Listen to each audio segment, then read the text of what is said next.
nada acontece. Por quê? O Antena Paulista vai mostrar uma reportagem especial, vai discutir o assunto aqui no estúdio com o ambientalista Marco Palermo. Um outro assunto importante no nosso programa de hoje. O governo do estado decidiu desapropriar a terra em Gavião Peixoto e pegar na marra os 600 alqueires para inverno. Quentinhos, feito na hora, com massa crocante, é o pastel. Mania de paulista. Informações da cidade. O governo do estado anunciou esta semana novos contratos de empréstimos para obras no Rio Tietê. O empréstimo do Banco Interamericano de Desenvolvimento vai trazer mais dinheiro para a despoluição do rio da região metropolitana da capital. O segundo contrato reaproveita o que sobrou de investimento feito pelo governo japonês em 95. O estado já gastou US$ 1 bilhão para despoluir o Tietê, mas a população ainda não percebeu os resultados. Os programas para salvar o Tietê são antigos, quase tão antigos quanto a poluição do rio. Mas muitas iniciativas não saíam do papel. Nos anos 80, o prefeito Jânio Quadros chegou a contratar o arquiteto Oscar Niemeyer. Em 91, no governo Fleury, outra promessa não cumprida. O governador tomou dinheiro emprestado do exterior, fez campanha na televisão. Mas quando deixou o governo, a água estava mais poluída do que antes. O Tietê nasce limpo em Salesópolis. Na região metropolitana recebe esgoto industrial e doméstico e morre. Faz espuma, espalha pelo estado sujeira e doença da capital. Dos leitos dos hospitais no Brasil, 70% são ocupados por pessoas que contraíram doenças veiculadas pela água. Mas nem sempre foi assim. Rio que corre contra o mar, o Tietê foi o caminho dos bandeirantes na conquista do interior do Brasil. Com 1.100 quilômetros, ele se une ao rio Paraná e deságua no Rio da Prata. Na primeira metade deste século, o Tietê era o cartão postal de São Paulo e palco de competições memoráveis. Até o atual governador do estado já deu as suas braçadas no rio. No meu tempo de Politécnica, a Polipolis fazia no Rio Tietê. Covas promete devolver o rio a São Paulo. O governador diz que já gastou US$ 1 bilhão e 100 milhões no programa de despoluição do Tietê. E nos últimos 10 dias assinou 2 contratos. O Banco Interamericano de Desenvolvimento liberou mais US$ 200 milhões para o tratamento de esgoto. E o governo japonês vai emprestar R$ 350 milhões para obras contra enchente. Grande parte das enchentes que ocorrem em São Paulo ocorrem porque você ocupou a várzea. E a várzea é uma propriedade do rio, não adianta. Deus fez a várzea para quando o rio quisesse encher, poder ter para onde ir. O homem vai e toma a várzea do Tietê. Muito bem, quando ele enche, ele se vinga. As obras para aprofundar a casa do rio também são antigas. Mas o dinheiro nem sempre foi bem aplicado. Noite e dia, 17 milhões de pessoas jogam esgoto dos rios Pinheiros e Tietê.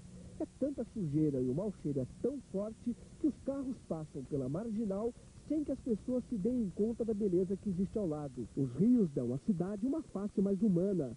Se as atuais obras continuarem mesmo, a previsão é de no mínimo 10 anos para a despoluição do Tietê.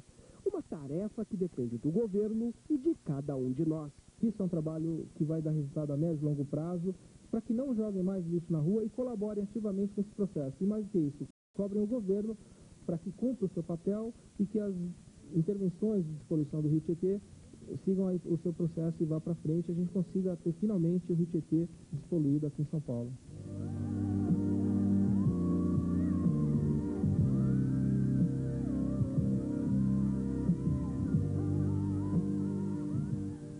O goletado na capital chega agora a 80%.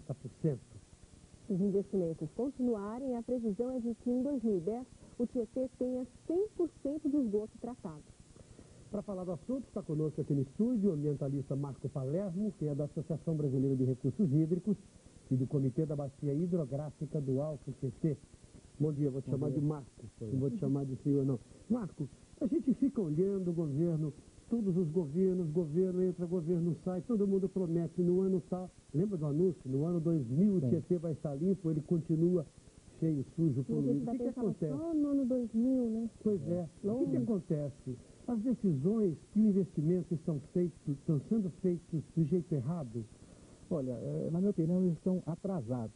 Esse é o principal problema. Nós estamos investindo em saneamento, ou seja, em coleta e tratamento de esgoto, maciçamente, que é importante, há muito pouco tempo. Você veja que o primeiro investimento maciço que se tem notícia, pela própria reportagem, é ainda da década de 90, como em 91, 92, né? E essa primeira fase do projeto PT, na realidade, ela só foi concluída há pouco mais de um ano. E agora entramos na segunda fase do projeto PT, quase 10 anos depois. Então, é realmente um processo muito demorado, porque nós temos uma qualidade de esgoto muito grande para tratar e estamos com um atraso de investimento enorme ainda, né? Agora, não basta tratar só o esgoto da capital, né? Não. São 7 municípios na região metropolitana que são operados pela SADEC. Exatamente. A região metropolitana tem 39 municípios, né? Então, nós precisamos tratar o esgoto de todos os municípios. Todos devem estar integrados nesse processo. Aliás, o processo, eu acho que deve ser mais do que municipal, é estadual. Quer dizer, todo o estado deve estar empenhado em ter o PT limpo, né? Tá certo? Esse é o nosso objetivo. Mas se conseguisse tratar, por exemplo, o esgoto da capital e da Grande São Paulo, para que ele não fosse jogado no Tietê, a gente tem ainda outras fontes de poluição do Tietê, né? Por exemplo, a água das bocas de lobo, das grandes cidades aqui da região metropolitana. Toda essa água vai para os canais que deságua no Tietê. Exatamente. Também contribui com poluição? O projeto Tietê, como está sendo divulgado, está sendo executado pelo Estado, na realidade ele procura coletar e tratar o esgoto doméstico que vai para a rede de esgoto diretamente. Entretanto, pelo fato da rede coletora de esgoto ter sido construída muito depois da rede de drenagem, né, uma boa parte dos esgotos, na realidade, são lançados diretamente na rede de águas pluviais. Então, quando chove, quer dizer, tudo aquilo vai para o rio de qualquer maneira. Então, mesmo que nós consigamos, daqui a 10 ou 15 anos, coletar 100% dos esgotos em rede, nós ainda teremos um remanescente, um residual muito grande, que vai pela drenagem, a chamada poluição difusa, ou mesmo o esgoto doméstico mesmo, que vai pela rede de drenagem, que é muito bem distante do ideal. Mas vai ser desapropriada. Os proprietários querem que o governo pague mais. O Estado acusa. Os donos das terras estariam tentando supervalorizar seus bens. Gavião Peixoto foi escolhida porque a região é plana e facilita a construção de uma grande pista para testes de aviões. A fábrica da Embraer vai ocupar uma área de 600 alqueires. E aí está o problema. O governo quer comprar, mas nem todos os donos do terreno querem vender. Os fazendeiros querem receber pela terra, pelas casas e por todas as benfeitorias nas fazendas.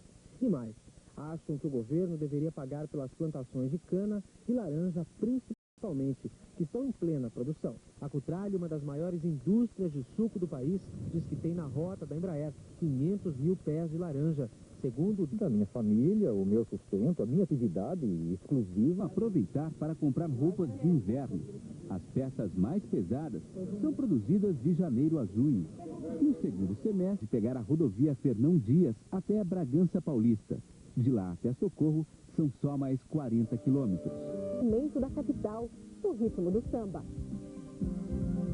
A cidade desenvolveu também o pastel de massa folhada. Está certo. Não pode. De acordo com uma tese, com um estudo de um pesquisador da Faculdade de Arquitetura e Urbanismo da USP, sim. Você vai ver agora como os sambistas populares conseguiram mostrar as transformações da cidade através de letras bem humoradas e de muito ritmo.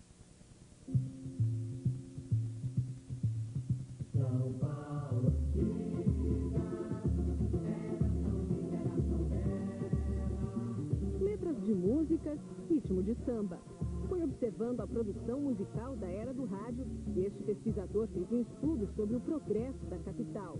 Progresso que foi impulsionado pela comemoração do 4º centenário da cidade, em 1954. O 4º centenário vem aí, a cidade precisa se remodelar. Quem canta é Germano Matias, compositor da velha guarda paulistana e um dos principais responsáveis pela tradição de contar as mudanças da cidade através do samba. Convidamos Germano e o pesquisador para um passeio pelo centro da cidade, que começa pela Praça da Sé. No Rio de Janeiro a gente tem uma referência musical muito forte, que é a de Noel Rosa. E aqui em São Paulo a gente tem referências musicais talvez tão fortes quanto, e que ainda não tinham sido sistematizadas na forma de pesquisa. No coração da cidade, hoje mora uma saudade, a velha Praça da Sé, nossa tradição. Da Praça da Batucada, agora remodelada, só ficou recordação. Muitas famílias vinham aqui, exatamente. Via muitas famílias, aquelas famílias, gente mais ou menos, podia vir aqui. Hoje em dia, aquelas famílias mais ou menos já não podem vir aqui mais, né? Bem ao lado da Praça da Sé fica a Praça Clóvis Bevilacqua, que foi aberta na década de 50 e sofreu muitas modificações, principalmente em função da chegada do metrô na década de 70. Uma praça que também tem muita história para ser contada e cantada, né, Germán? Na Praça Clóvis minha carteira foi batida. Tinha 25 cruzeiros e o teu retrato. 25 francamente achei barato, para me livrarem do meu atraso de vida. A Praça Clóvis com a Praça da Sé formavam um conjunto que era a referência da cidade de São Paulo, né? E era um marco para todos os visitantes de São Paulo virem para cá.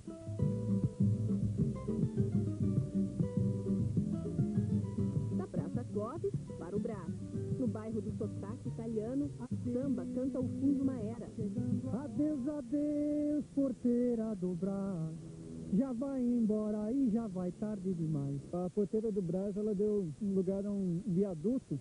É um ótimo exemplo de como a cidade ela teve que se reorganizar completamente em função da chegada do automóvel. Nesse dia, então, vai dar na primeira edição. Na Avenida São João, a mistura de música, boemia e arquitetura. Prédios de diversos estilos revelam o ritmo das transformações na cidade. Esses postes, eles são originais, da época que a avenida foi aberta, né? A Avenida São João é uma chamada avenida radial da cidade, que era uma das ligações do centro da cidade com o que era ainda uma periferia, no caso a Zona Oeste, a Barra Funda, né? O senhor não está lembrado. Na esquina da São João com a Aurora, o endereço de quem inventou o samba urbano de São Paulo, Adoniran Barbosa. Houve uma ocasião em que ele estava andando pela Rua Aurora e ele conhecia muitas pessoas que moravam num cortiço nessa mesma rua. Um dia, quando ele estava saindo de manhã, esse cortiço estava sendo demolido para a construção de um hotel. Mas um dia, nem quero me lembrar. Que neste século, o samba ajudou a preservar a memória de São Paulo. O que esperar da metrópole no futuro? A história ficou para trás, a gente tem que aprender com ela, tirar as lições que podem ajudar a gente a projetar a cidade em que a gente vai viver daqui a alguns anos ou que outras gerações vão viver. É um gigante que sobe depressa, não é história e nem promessa. Vender a São Paulo crescer, vender a São Paulo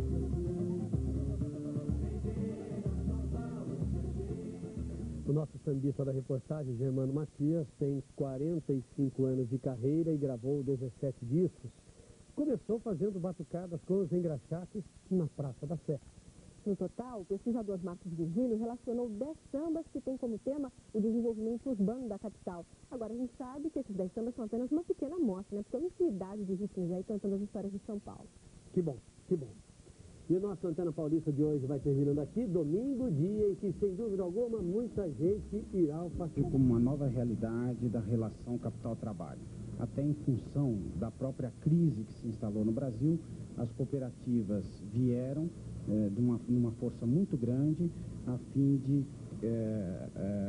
trazer esses trabalhadores da informalidade para a legalidade, para a associação, para o cooperativismo, enfim, buscando essa ajuda em comum para um fim econômico. A CLT está para o orgulho local, como também para atrair visitantes. É o que se chama turistificar. Um bom exemplo de turistificação é o de Dois Irmãos, município de colonização alemã, no Rio Grande do Sul. Para o cliente.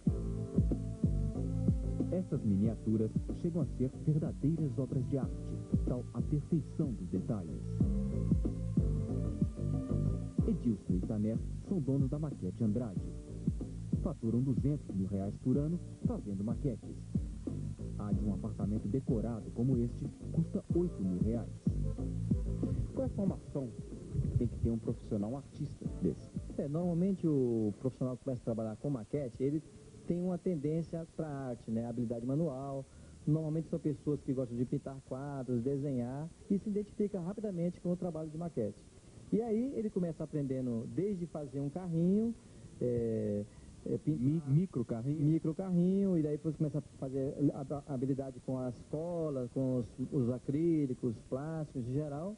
E aí vai aprendendo aos poucos, lidar com as plantas, os projetos, para se tornar um maquetista. O material básico das maquetes é acrílico, madeira, PVC e resina. São feitas para cinema, TV e construções.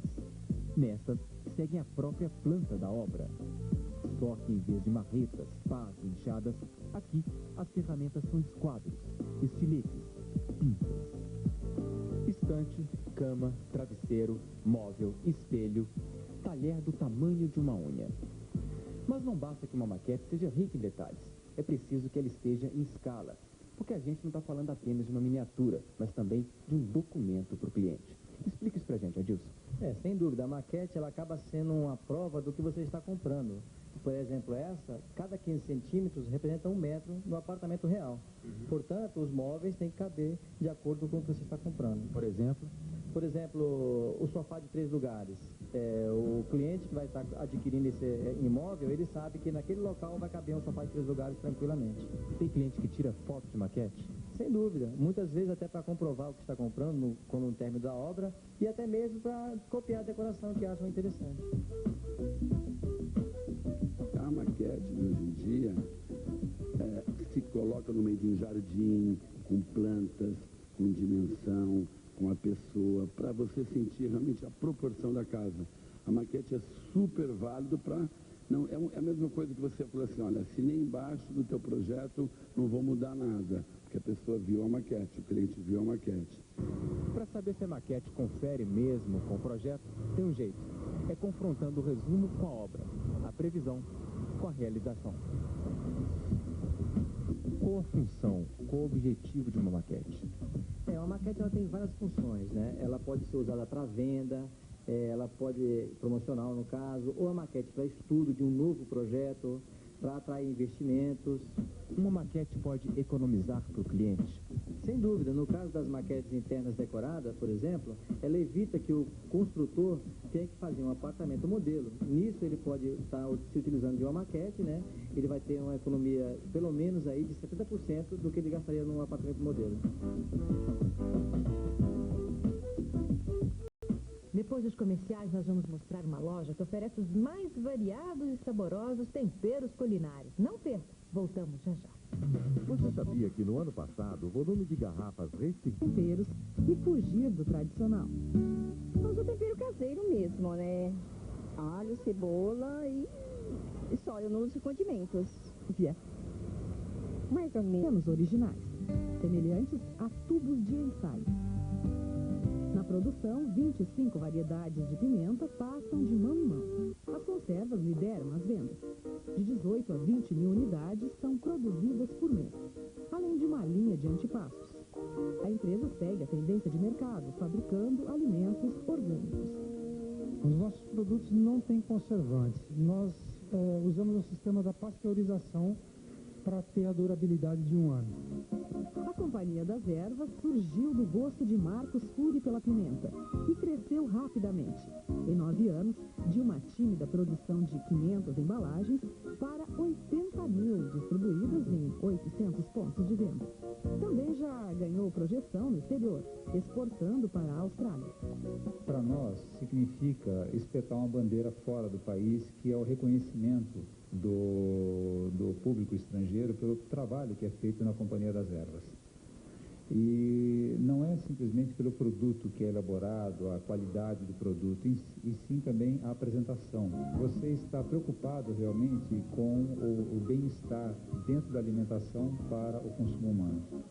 Tudo começa na cozinha experimental, onde o empresário verdadeiro alquimista vai testando diferentes combinações de produtos, frescos e desidratados, ou utilizando velhas fórmulas da Calábria, conhecimentos que ele vem passando à nova geração.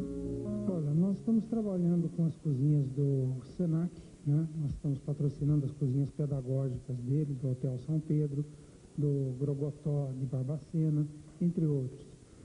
E a nossa intenção agora é trazer os alunos para a Companhia das Ervas, para que eles cheguem aqui e utilizem a nossa cozinha experimental, que eles aprendam alguma coisa, que eles tenham a possibilidade de ver a gama de produtos que existe para eles poderem trabalhar.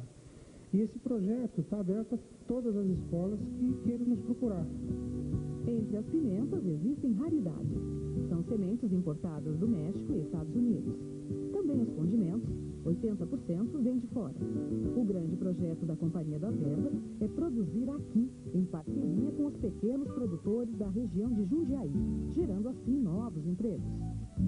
O Banco do Brasil, por intermédio de um agrônomo que trabalha para o banco, está fazendo o levantamento desses pequenos produtores.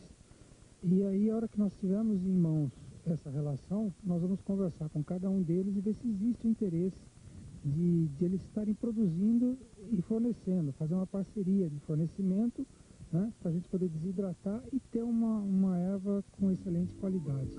Os produtores da região terão que trabalhar de acordo com a Companhia das Ervas, sem a utilização de adubo químico ou inseticida na plantação, condição essencial para a produção de conservas e produtos exóticos, como as geleias. Nós temos aqui a geleia de pimenta, que ela vai muito bem para acompanhar queijos, como brie, camembert, você coloca em cima do queijo e serve com torrada. Temos também a de geleia de pimenta jalapenos, que é mais ardida um pouco, a geleia de menta, que fica uma delícia em saladas de frutas. Temos a geleia de gengibre, que acompanha muito bem carnes de peixe e de porco, né? E temos a geleia de pimentão para qualquer tipo de carne assada ou frango assado, fica muito gostosa. Elas acompanham pratos salgados. E agora imaginem um suco de frutas com pimenta. Afinal, nós merecemos depois de um dia de trabalho. Aí vai a receita: abacaxi, hortelã e pimenta rosa. Ah, falta o brinde. O programa de hoje está terminando e nós escolhemos 2 artigos que constam dos Estatutos do Homem, escritos pelo grande escritor brasileiro Tiago de Mello. Fica permitido que o pão de cada dia tenha no homem o sinal de seu suor, mas que, sobretudo, tenha sempre o quente sabor da ternura. O homem confiará no homem, como um menino confia em outro menino. Pense nisso. A todos uma excelente semana. A gente se vê na próxima edição do Pequenas Empresas, Grandes Negócios. Até lá, eu espero vocês.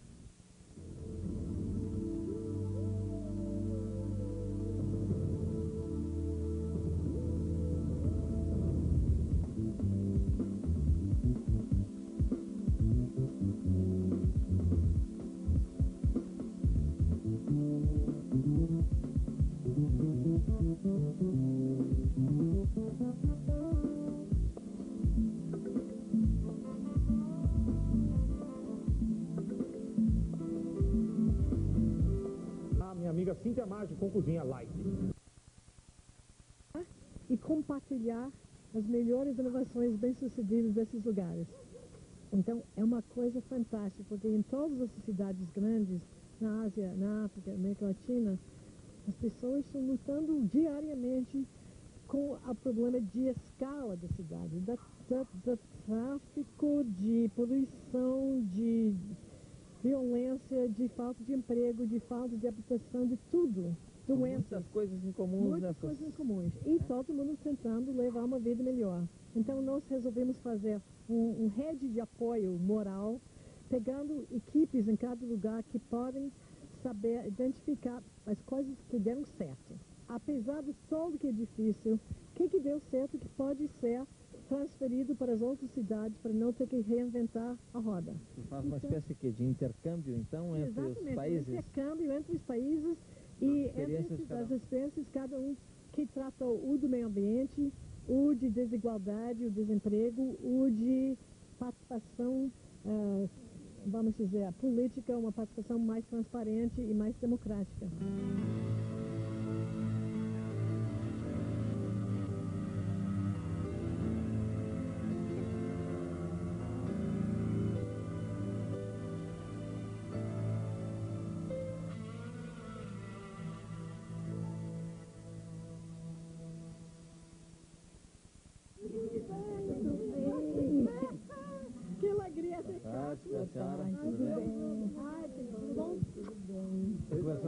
passado? Conhecemos e ela que é a... A senhora lembra da Jane? Demais. Lembro, com certeza. De onde a senhora veio? De que lugar a senhora veio? Eu vim de Guarabira, estado da Paraíba. Paraíba, é? É. E com a família toda? Todas. Com seu pai, com a sua mãe? Os pais veio depois. Ela veio na frente? Casada com o filho. Ah, já com o filho. Depois que veio o meu pai e mãe. Quando a senhora saiu de lá, o que a senhora queria aqui no Rio de Janeiro? Ah, melhorar a vida, né? Melhorar a situação. A senhora trabalhava com o que lá? Olha, é dona de casa lá, eu fazia estalinho, aquele estalinho que história que é. Trabalhava numa... Festa junina? É isso, trabalhava assim. E que a senhora começou a trabalhar em que aqui? Lavadeira, passadeira. Melhor? Opa, passava para fora e lavava para fora. Foi melhor para a senhora isso? Não foi, né, meu filho, mas não tinha outro meio, né? A senhora veio sonhando com o quê? Vim sonhando com a felicidade, mas... E conquistou? Até aqui eu vivo mais ou menos, né? Não vivo passando fome, mas uma vida não melhorou. Logo que eu queria melhorar a situação, o marido morreu. A senhora se considera feliz? Eu estou viva, estou indo batalhando ainda trabalho em alguma coisa ali em casa. O que era a felicidade na sua cabeça quando a senhora saiu de lá? A felicidade era... Você imaginava com felicidade? Eu imaginava era vir para o Rio de Janeiro e arrumar um emprego e viver uma vida melhor, ter uma vida melhor para meus filhos, para mim, ajudar o marido, viver uma vida melhor. Mas essa vida para seus filhos aqui é melhor do que a vida melhor seria do que lá, estava né? lá, é melhor. 20 filhos? 20. Não tem nenhum analfabeto. Não tem. Todos botei para colégio. Os que estão vivos, todos estudou. Tem menina de segundo grau, tem menino, todos eles estudou. Botei em colégio. Todos bem? Estão com saúde também. Como o pobre tem 4 desempregados, 4 pais de família, tudo desempregado. Isso é problema. Só Deus sabe como é que eu estou passando para ajudar eles. Porque eles não têm, não vai, matar não vai, então, viver a vida, o que eu comer, eles vivido. Dos 20, quantos estão trabalhando? Dos 20 tem 10 vivos e morreram 10. Morreram do quê? Morreram problema de disenteria, problema de bronquite. Chuva, 13 graus nesse momento aqui na capital. Em 1996, o Brasil tinha cerca de 160 milhões de habitantes, 21,72% da população vivendo no estado de São Paulo. Nas cidades, para cada grupo de 100 mulheres, eram 96 homens, 4 a menos. Mas ficaram muitas dúvidas que ainda não foram esclarecidas. Como está a distribuição de renda da população? O Brasil é um país de jovens ou idosos?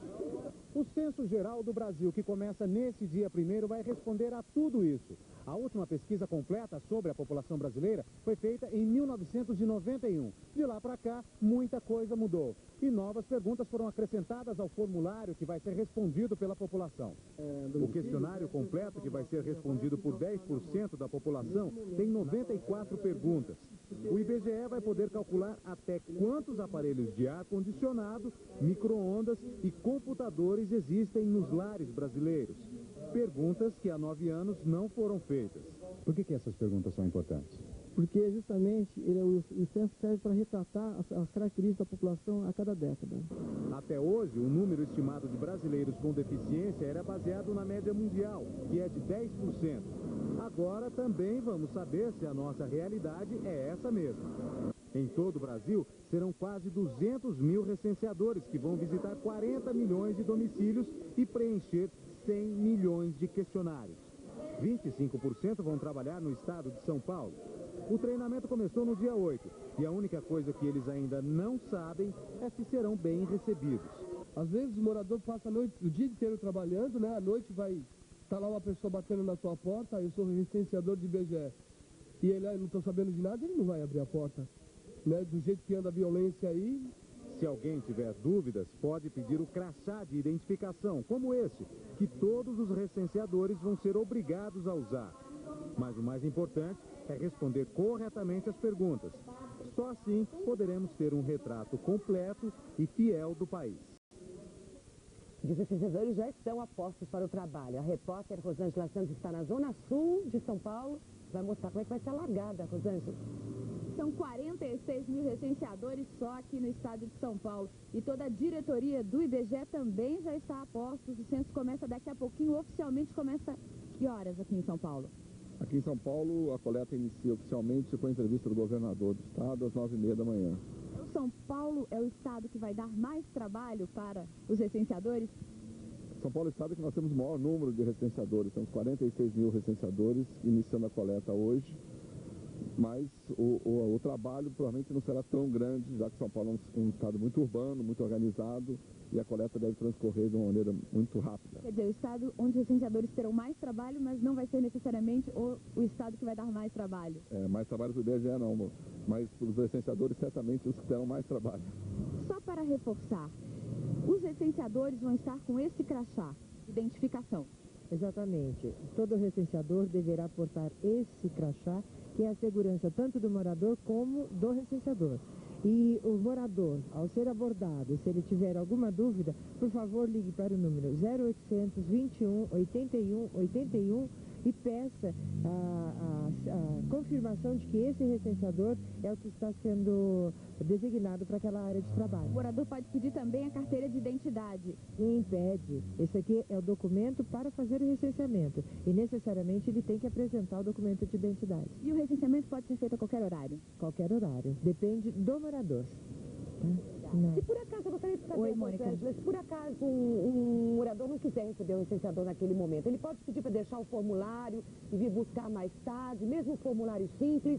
Existe alguma prerrogativa, digamos assim, do morador de São Paulo? Pode?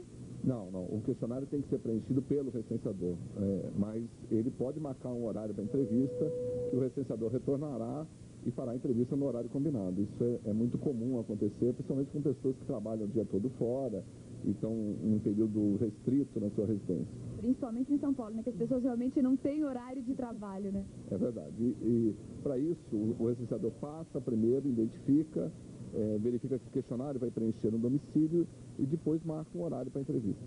Mônica? Obrigada, Rosângela. 2 meses das eleições, várias campanhas educativas estão sendo programadas para orientar os eleitores na hora do voto.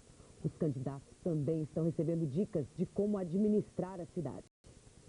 Para tomar a direção certa entre tantos caminhos, é preciso estar atento, valorizar a escolha, botar um olho no voto, outro no candidato. A conscientização do eleitor é a campanha de 20 organizações não governamentais que se uniram para fazer prosperar a cidadania em São Paulo. Fazer um trabalho educativo com a população de que votem candidatos que sejam honestos, né, que combatam a corrupção e que também assumam o compromisso de democratizar a gestão de vida, que aumente a democracia, que melhore realmente o nosso viver nas cidades, né? A campanha das ONGs ganhou o reforço da seção paulista da Ordem dos Advogados do Brasil. A nós preocupa, sim, que os hábitos sejam renovados. E esse é um processo intimidatório, que eu acho que é muito importante. O candidato tem que ficar intimidado por essa vigilância a evitar a prática desses atos, porque a OAB estará vigilante, dando sequência àquilo que o povo, com a sua vigilância, vai fazer. É o alerta necessário, porque o velho lobo da corrupção pode vestir a pele de um generoso cordeiro ou da enganosa inocência. A Ordem dos Advogados do Brasil, que lançou as cartilhas eleitorais e de valorização do voto, vai manter um plantão para receber denúncias sobre corrupção eleitoral. O telefone para informações é 0, o código da operadora, 11 239 5122. Repetindo, 0, código da operadora, 11 239 5122. Pontos da aldeia para conhecer a urna eletrônica. Depois da explicação sobre o funcionamento do sistema, foi simulada a primeira eleição eletrônica da tribo. Alguns aprenderam logo e ajudaram os outros. Apareceu lá o que você votou para ela, né? Agora confirma. Confirma. Na reserva de Icatu, vivem 27 famílias Caigangue e Terena. Dos 114 índios, 76 têm títulos de eleitor. Nós somos indígenas, nós temos que procurar o nosso direito, para defender todo o nosso direito, né? Votar para os índios não é só um direito. Os líderes da tribo consideram uma obrigação exercer a cidadania. A importância de voto hoje é que a gente precisa das pessoas, né? Tanto na prefeitura, os vereadores, e também a gente não está mais isolado aqui na aldeia. A gente precisa participar dentro do município lá na cidade. O cacique Cândido, escolhido em votação, aprendeu agora a palavra democracia, mas o sentido dela ele já sabia. Procurar a opinião de todos, né? Sempre a maioria que decide.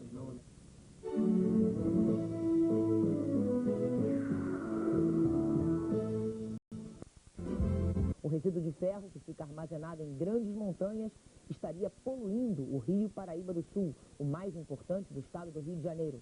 O estoque tem cerca de 12 metros de altura. O máximo permitido é de 4 metros e fica bem perto da margem do rio.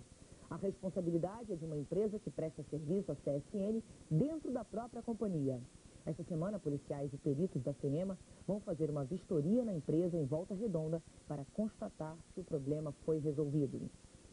A Companhia Siderúrgica Nacional negou as denúncias de poluição do Rio Paraíba do Sul e informou que desde janeiro se comprometeu com o governo do estado a corrigir todos os problemas ambientais da usina. Ainda de acordo com a CSN, o cronograma das obras está sendo cumprido, mas o prazo para a conclusão é de 3 anos. É com Alexandre Garcia. Alexandre, é um decreto de proteção ao meio ambiente? Protege o meio ambiente porque manda devolver as embalagens vazias de agrotóxicos para evitar que sejam jogadas no lixo ou no meio ambiente, ou pior ainda, que sejam reutilizadas como latas para guardar leite, água, outros alimentos.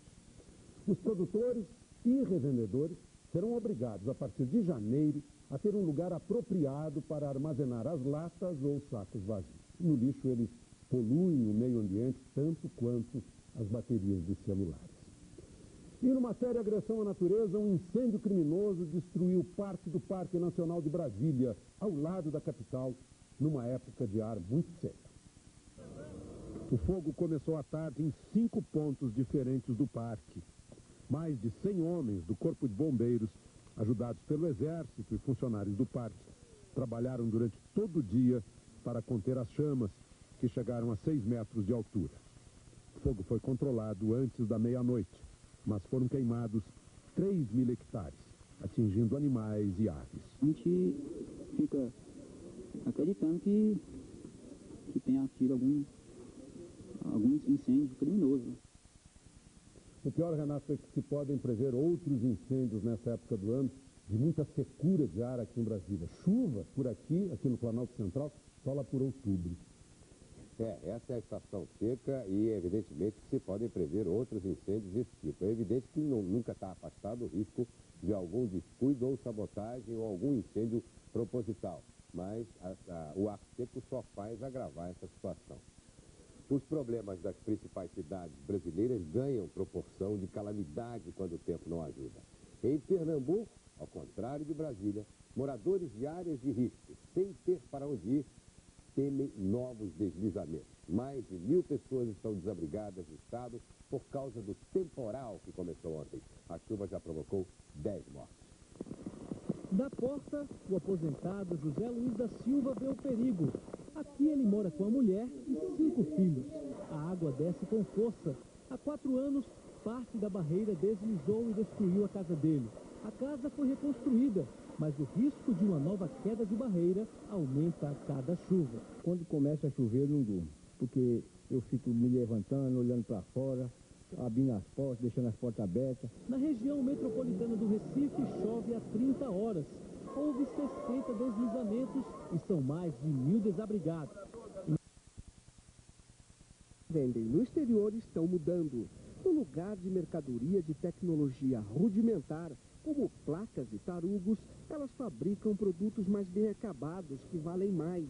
Em cada etapa dessa produção, o preço da tonelada do aço aumenta pelo menos $50.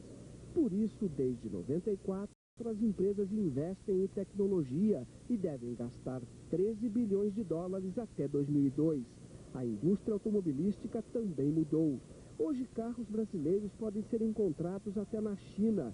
Em 99, as montadoras venderam ao exterior 3 bilhões e meio de dólares. Este ano, a indústria automobilística deve vender 4 bilhões e meio. Esses números não são o resultado apenas da desvalorização cambial do ano passado, mas também porque as empresas passaram a vender tecnologia. Isso é a nata, não é, da exportação. É a exportação do know-how brasileiro, da engenharia brasileira.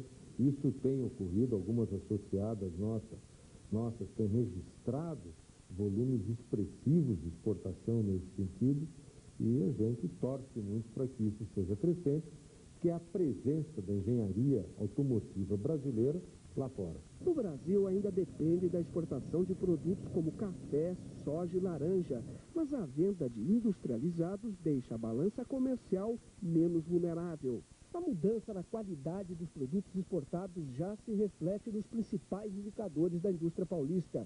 A Fiesp divulgou o índice de atividade industrial com números positivos. Em junho, a produção das empresas cresceu 0,5%. No primeiro semestre, o índice acumulado é de 6,6%, o melhor desde o início do Plano Real. As exportações industriais cresceram 23% de janeiro a maio. A empresária Clarice Seibel diz que novos setores estão conquistando mercados no exterior. Como é o caso do setor mobiliário. Nós não temos tradição nenhuma de exportação de imóveis no país, nós estamos longe de ser a Itália, mas pretendemos um dia chegar lá. E nesses últimos 2 anos, eu diria, mudou a relação deste setor para com o que se refere ao mercado externo. E todo um aperfeiçoamento no sentido de incorporar design, incorporar pesquisas de mercado para sensibilizar, para se chegar mais próximo do mercado consumidor internacional, vem sendo realizado. Começa hoje a ser traçado o perfil da população brasileira no ano 2000. Além de mostrar quem somos, quantos somos, como somos, o censo do IBGE vai levantar informações imprescindíveis para a definição de políticas públicas. O censo também orienta a tomada de decisões de investimentos da iniciativa privada e do governo. A repórter Rosângela Santos tem mais informações sobre essa pesquisa que começa daqui a pouquinho, né, Rosângela? 180 mil recenseadores começam a trabalhar daqui a pouquinho em todo o Brasil. 46 mil só aqui no estado de São Paulo. 42 milhões e 500 mil domicílios serão visitados. O censo começa hoje e termina em outubro. Em dezembro, o IBGE divulga quantos somos em todo o país e em cada um dos 5.507 municípios brasileiros. 2 formulários serão aplicados. Um deles traz novidades. Quais são? As maiores novidades são no questionário completo, no tratamento das questões referentes à educação, o fato das pessoas morarem ou trabalharem em municípios diferentes daquele que eles trabalham ou estudam, e no tratamento das pessoas portadoras de deficiência, que nós investigamos com mais detalhe dessa vez. Será o maior censo já realizado no país. Será certamente o mais bem traçado retrato da população brasileira, o mais profundo retrato da população brasileira. Todas as famílias serão visitadas por um recenseador? Todos os domicílios brasileiros receberão a visita de um recenseador que vai aplicar um modelo de questionário selecionado para aquele domicílio. Obrigada. Mônica. A última pesquisa completa sobre o Brasil foi feita em 91. E nesse questionário completo, que vai ser entregue agora para 10% da amostra, vai ser interessante porque a pesquisa, inclusive, sobre quantos e de que tipo de eletrodomésticos os brasileiros têm em casa, quer dizer, até o perfil de consumidor, de bem-estar, de qualidade de vida, ele vai conseguir revelar. Esse vai ser mesmo o mais completo e o maior recenseamento já realizado no país. E tudo indica também que vai ser o melhor. Veja o comentário de Miriam Leitão. A população cresceu e o número de perguntas do censo aumentou. Mesmo assim, a tecnologia ajudará os 180 mil recenseadores do IBGE a fazerem um trabalho melhor e mais rápido do que em outros censos. Cada um dos pesquisadores receberá um mapa digitalizado da área que terá que visitar casa por casa. Os questionários serão submetidos à leitura óptica e isso permitirá que este ano ainda o Brasil já receba a maioria das informações. Mas há outros passos, segundo o presidente do IBGE, Sérgio Bessermann, garantindo que esse censo seja o melhor de todos. Primeiro, a demanda por informação cresceu. A disseminação do uso do computador aumentou a procura por dados no IBGE, que poderão ser acessados e processados rapidamente por quem quiser. Segundo, a estabilização vai tornar mais claros os dados sobre a renda dos brasileiros. No último censo, em pleno processo hiperinflacionário, ficava difícil até responder ao questionário. Cada pessoa tinha que saber quanto havia recebido de salário nominal meses antes. Com a indexação corrigindo os salários em 30% ao mês ou mais, ficava difícil lembrar. Segundo Besserman, os dados agora farão sentido. Haverá 2 tipos de questionários, um mais simples e outro maior, com 90 perguntas. Algumas não eram feitas antes. Elas servirão para orientar políticas públicas. Por exemplo, haverá 5 perguntas sobre os deficientes físicos. Como sempre, o censo será uma operação logística complicada nesse paizão. No Amazonas e no Pantanal, o Exército, Marinha e a Aeronáutica terão que ajudar os pesquisadores. Sem as Forças Armadas, seria impossível. Uma coisa é certa, esse censo será melhor do que aquele que passou. No ano de 90, o governo Collor não deu dinheiro para o censo. Resultado, o Brasil tem censo de 50, 60, 70, 80, 91 e agora 2000. A tecnologia, o volume de perguntas, a estabilização, a democratização, tudo cria condições para que esse seja o melhor retrato do Brasil. Por isso é que você está voltando Cheguei sorrindo. sorridente, é verdade. A decisão do Superior Tribunal de Justiça. O IPVA dos carros nacionais importados tem que ser calculado com a mesma fórmula. Em todos os estados, a alíquota do imposto está variando de acordo com a origem do veículo. O resultado é que o IPVA dos importados acaba sendo muito mais caro do que o dos similares fabricados no Brasil. Desde os tempos do Império, o farol alerta navegantes de passagem pela costa. As leis de proteção chegaram na cola dos turistas, que descobriram o paraíso a partir dos anos 70. Nos povoados nativos surgiram pousadas e pequenos restaurantes. Luz elétrica e telefone estão ao alcance de todos, mas aqui não existem carros ou grandes construções. As trilhas passam sob a vegetação baixa, sobem morros, acompanham o traçado das praias. 95% da ilha são ocupados por mata nativa. A beleza e a tranquilidade fascinam tanto que muita gente, depois que conhece a ilha, não consegue mais se afastar daqui. Visitantes acabam virando moradores, abandonam o trabalho, a agitação na cidade grande, para viver nesse local isolado, longe do conforto, mas perto do mar e da natureza. Suzy Albino levava uma vida agitada como produtora de TV em Curitiba. Eu adquiri outros valores, né? O que era importante na cidade para mim naquele momento, hoje já não é.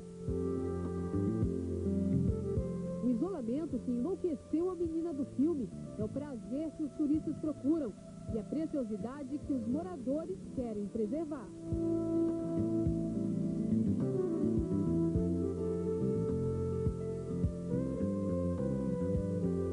É aquela ilha, né, Neilane, que é objeto daquela pergunta.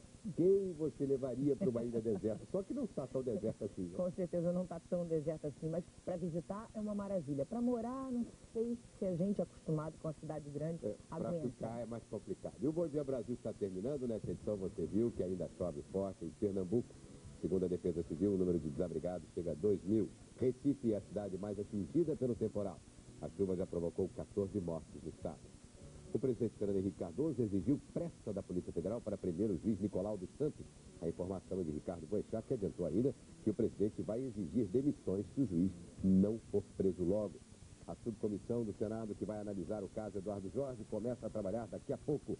O depoimento do ex-secretário no Congresso está marcado para quinta-feira. O suplente do ex-senador Luiz Estevão toma posse hoje, já com pedidos de cassação do mandato.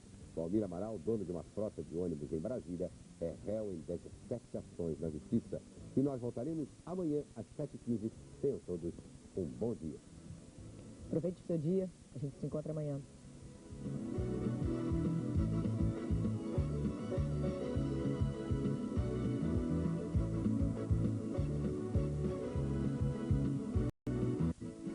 Bom dia, Brasil. Oferecimento Toyota Corolla com transmissão automática. Quem tem não muda mais. Eu sei manter a minha palavra. Um dramalhão de sucesso. O nome já apresentava a intensidade da história. Sangue do Meu Sangue foi o sucesso da Excelsior em 1969.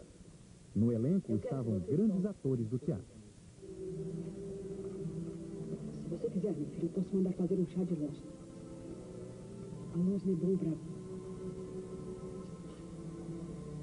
para esse tipo de dor de cabeça. Olha, mamãe, pra que tanta cerimônia comigo? Por que é que a senhora não diz de uma vez que chá de lósne é bom para curar ressaca? A história se passa no Segundo Reinado. Mas a censura do governo militar fez a novela mudar de horário, porque tratava, entre outras coisas, da luta pela abolição. Foi a última novela de Francisco Cuoco na TV Excelsior, antes de ir para a TV Globo. Eu não venho lhe fazer perguntas. Venho lhe dar um conselho. Tome cuidado, Lúcio. Não confie em ninguém.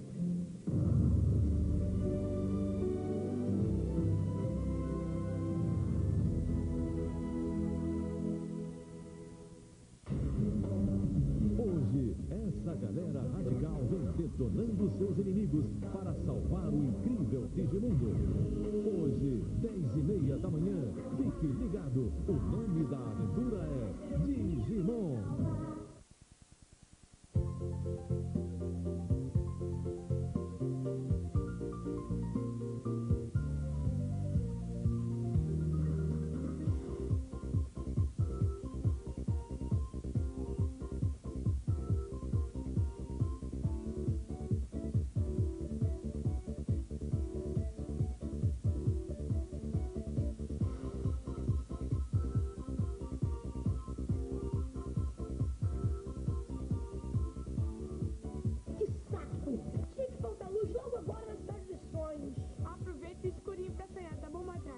Porque dormindo você já tá.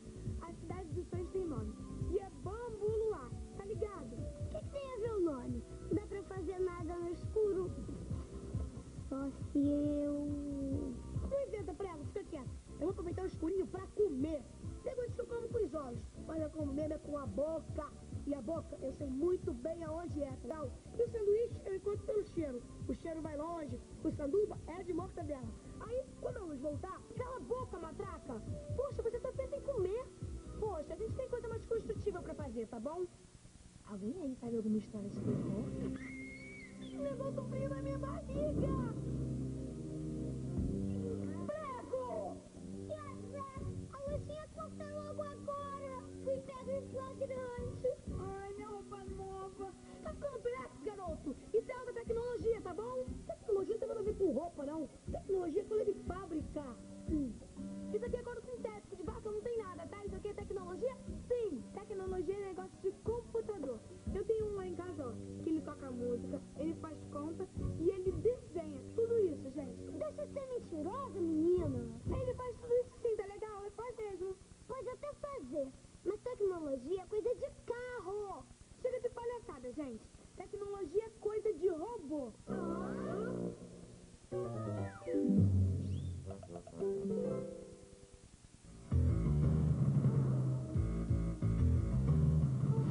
Quando uma coisa está errada, ela vem nos ajudar. Sempre quando vem direita, ela vem pra nos salvar. Juventus PT, Juventus PT, Juventus PT, Juventus PT. Se alguém corre de mim, fala muito socorro.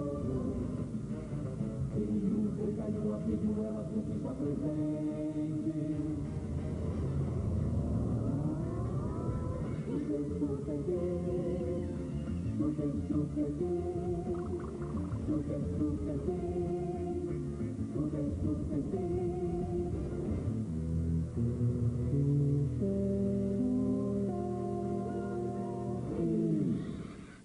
Lago bem cuidado não congela. O seu pai já desistiu de saber onde a Super Pig mora? Não, acho que ele nunca vai desistir. E ele também quer tirar uma foto da trilha do amor. Do quê? A trilha do amor é uma formação de neve que aparece misteriosamente no lago. Todo inverno, meu pai escala as montanhas para fotografar esse evento mágico. E deve fazer pedidas de estrelas cadentes. Lenda bonita. Minha mãe já me falou dela. Sério? Sua mãe, ela acredita? Eu bem que queria acreditar. A trilha do amor? Se andar nessa trilha vai achar seu grande amor. Não seja tolo. Todo inverno vai um monte... Na Companhia do Sol, que esquenta esta terça-feira em São Paulo, atravessando a represa Guarapiranga, que nunca esteve tão rasa como agora. O SBTV volta em instante.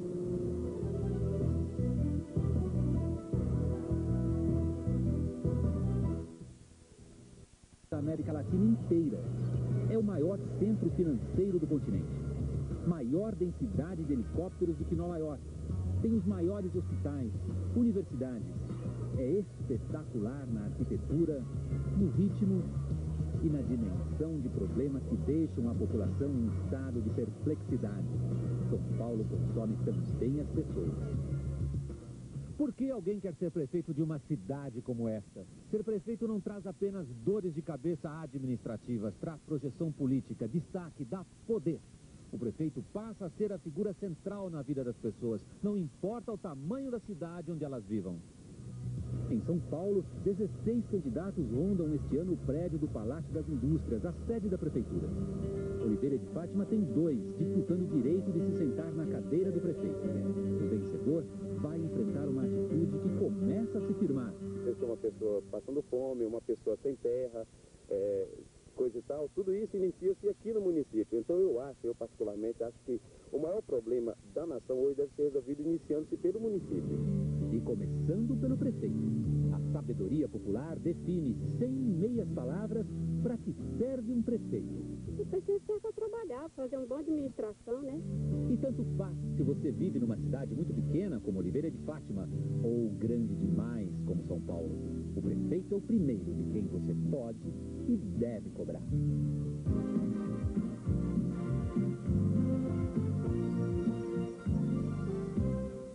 Na reportagem de amanhã, você vai acompanhar um passeio por uma Câmara Municipal e vai saber por que é tão importante conhecer o trabalho dos vereadores que decidem partes de sua vida.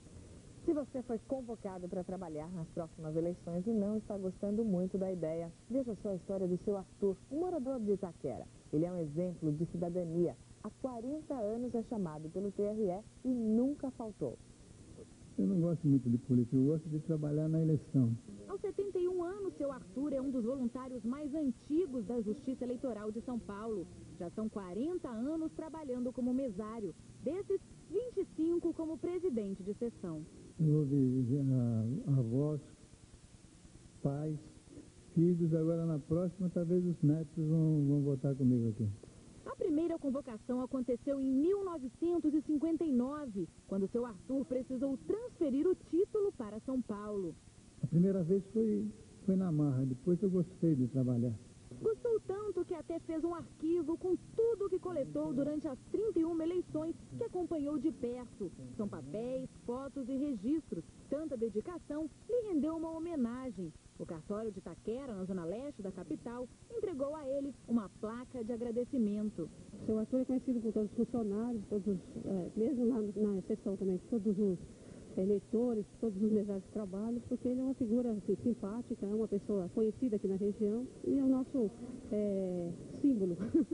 O Arthur já recebeu a convocação para as eleições de outubro. Além dele, outros 290 mil eleitores de todo o estado serão chamados para trabalhar nas mesas de voto. Só na capital serão 84 mil mesários. Muitos já começaram a se apresentar. Eu não queria. Eu vim porque eu fui convocada. Eu não gostaria, mas já que eu estou sendo obrigado, eu tenho que fazer, né? Para esses eleitores, seu Arthur tem uma recomendação. É uma honra a pessoa trabalhar pela Justiça Eleitoral. Então, a todos aqueles que receberem a convocação, que trabalhem, ajudem o povo. É uma ótima oportunidade de fazer alguma coisa pelo povo. O senhor trabalhou em alguma eleição, Chico? Várias, Mariana, já fui mesário várias vezes. E além da gente fazer esse trabalho, é bom que o mesário né, se entende também da legislação eleitoral, das normas, para evitar que naquela área que está sob responsabilidade dele, né, haja abusos, haja excessos, haja candidatos fazendo o que não deve fazer, segundo a lei. Isso é um trabalho importante, é muito importante. Vamos agora à represa Guarapiranga. A bordo do nosso barco aí está o repórter Brito Júnior. Está chegando na região aí dos rios que abastecem Guarapiranga, Brito. Não, ainda não, Chico Pinheiro. Inclusive tem muito vento aqui na represa nesse dia, nessa terça-feira, que tem sol em São Paulo, mas aqui na represa está maior frio, né? E por causa do vento, está retardando um pouquinho a velocidade do overcraft, diminuiu, ele já não é muito rápido. Mas você vê que a imagem, pelo menos, é maravilhosa. Vamos passar aqui, ó, olha bem, mostra ali, ó, uma garça. Tá vendo uma garça? É uma verdadeira praia onde nós estamos passando nesse momento, indo em direção à foz do rio Embu-Guaçu, que deságua na represa Guarapiranga. O SBTV volta em instantes.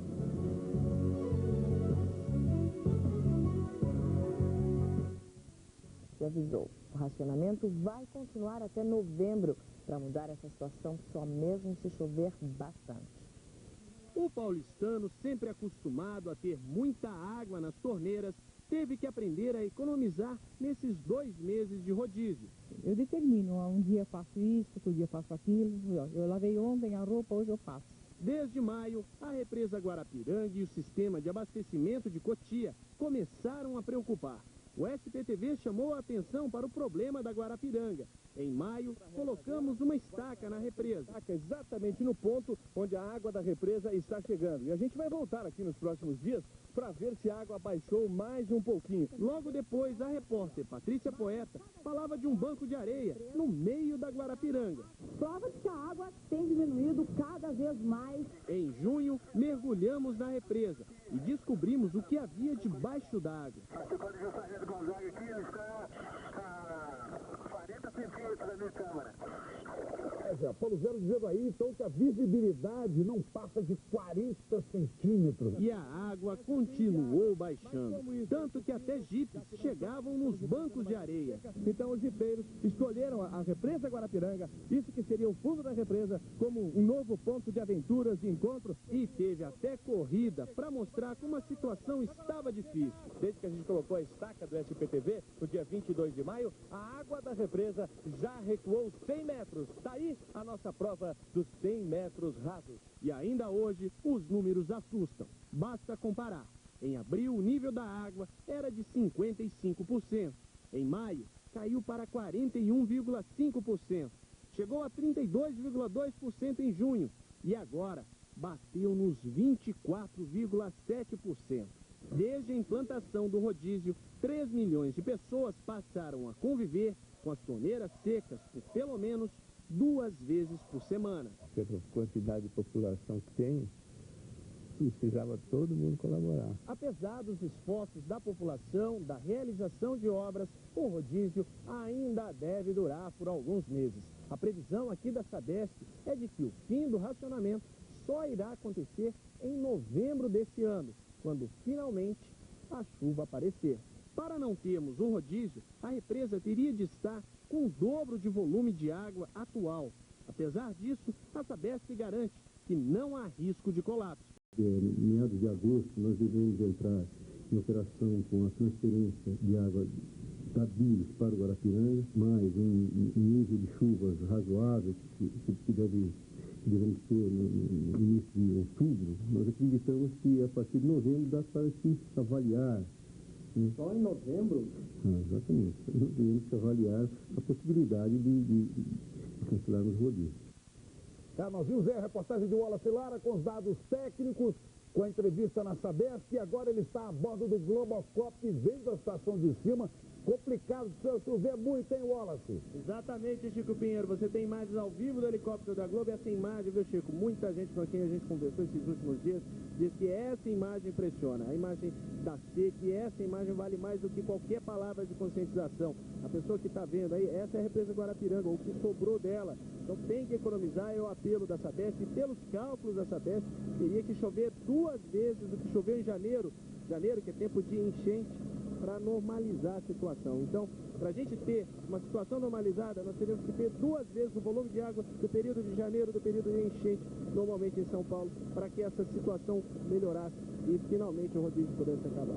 Chico Pinheiro. Pois é, a gente viu aí então o problema da falta d'água. Outro problema para quem mora em São Paulo, Mariana, são os pichadores. Você, por exemplo, que mora na casa, se você tem uma casa com muitos muros grandes, você tem problema com pichadores? Não, Chico, porque no muro da minha casa tem aquelas trepadeiras, né? Então eu nem sei a cor do meu muro. Tem planta para todo lado. Ninguém picha planta, né? Ninguém picha planta, por isso que a natureza pode ser uma aliada contra os pichadores. E mudas de plantas que crescem nos muros serão distribuídas de graça aqui na capital. A repórter Ananda Apple foi conferir se essa ideia funciona. Evitar a pichação significa sempre gastar com tinta ou então pode-se apelar para um outro tipo de saída, que é recobrir muros e paredes com plantas. A opção mais usada em São Paulo é a popular unha de gato ou ficus pumila, que na verdade é uma espécie de figueira originária da China e Japão. Plantada rente aos muros, ela sobe depressa e sozinha, sem precisar de amarrações. Em poucos meses, já está bem espalhada e pode ficar muito bonita. E esse é justamente o melhor momento para plantar unha de gato, porque na época fria ela enraiza muito mais depressa. Você pode plantar a mudinha direto no chão ou então fazer o seguinte: pega a ponta de um galinho novo, retira, tira fora as folhinhas de baixo, deixa só umas 3, 4 na parte de cima e planta essa estaquinha direto na terra. Ou então as mudas, com espaçamento de 30 centímetros, para que o muro fique coberto mais depressa. E assim você evita esse tipo de problema. Como se vê, não é uma boa superfície para os pichadores, que acabam ficando só com os cantinhos que sobram. No Ceasa, as mudas são vendidas em caixinhas com 15 unidades por R$ 3 a R$ 5 ou em vasinhos maiores. A prefeitura, que anunciou o ataque à pichação há poucas semanas, promete envolver várias secretarias neste projeto com oficina de arte, mais vigilância, repressão com base na lei de crime ambiental e, no caso de imóveis particulares, anuncia uma estratégia para quem for intimado a limpar o muro. Aqueles que não conseguirem e que provarem que não tem condição material de recuperar o seu imóvel, nós vamos oferecer ajuda. Para alguns será tinta, para outros será mão de obra. A todos nós vamos oferecer mudas de unha de gato, mas cuidado ao plantar a unha de gato, porque ela dá trabalho. Para mantê-la jovem, com folhas pequenas e bem rentes ao muro, é preciso podar toda vez que começarem a crescer os galhos. Senão eles logo engrossam, as folhas crescem e chegam a dar figos que não são comestíveis. Neste ponto fica mais difícil podar e a unha de gato começa a crescer desordenadamente, tomando conta de todos os espaços. Mas para quem tem e cuida, vale a pena. Na época de chuva, você tem que podar pelo menos uma vez por mês. Mas não faz mal esse trabalho? Não, eu acho que vale a pena. Problema de pichação você não tem aqui? Não, aqui não tem. Para quem quer podar menos, há outras opções, mas que não crescem tão depressa. A falsa vinha, que recobre prédios com folhas que mudam de cor e caem no inverno, para renascer no verão. A era, que assim como recobre árvores inteiras, também sobe sozinha em muros. A trepadeira Amor Agarradinho, que fica toda cor-de-rosa da primavera até o outono. O bambu, que você pode plantar na frente dos muros e que também crescem precisando de uma pequena poda. E a tumbérgia, que é muito vigorosa, cresce depressa e dá belas flores azuladas.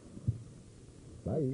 Aprendemos muito hoje com a Ananda. A ação das plantas começa já nesta sexta-feira. Os interessados podem ligar para o telefone 574-6211 no ramal 255. E eu repito, você notou aí, olha, 574-6211, ramal 255. E vamos de novo para a represa Guarapiranga, vamos aí com Brito Júnior. E vamos também a bordo do Globacop, está o Wallace Lara. Quem é que fala primeiro daí de Guarapiranga? Brito?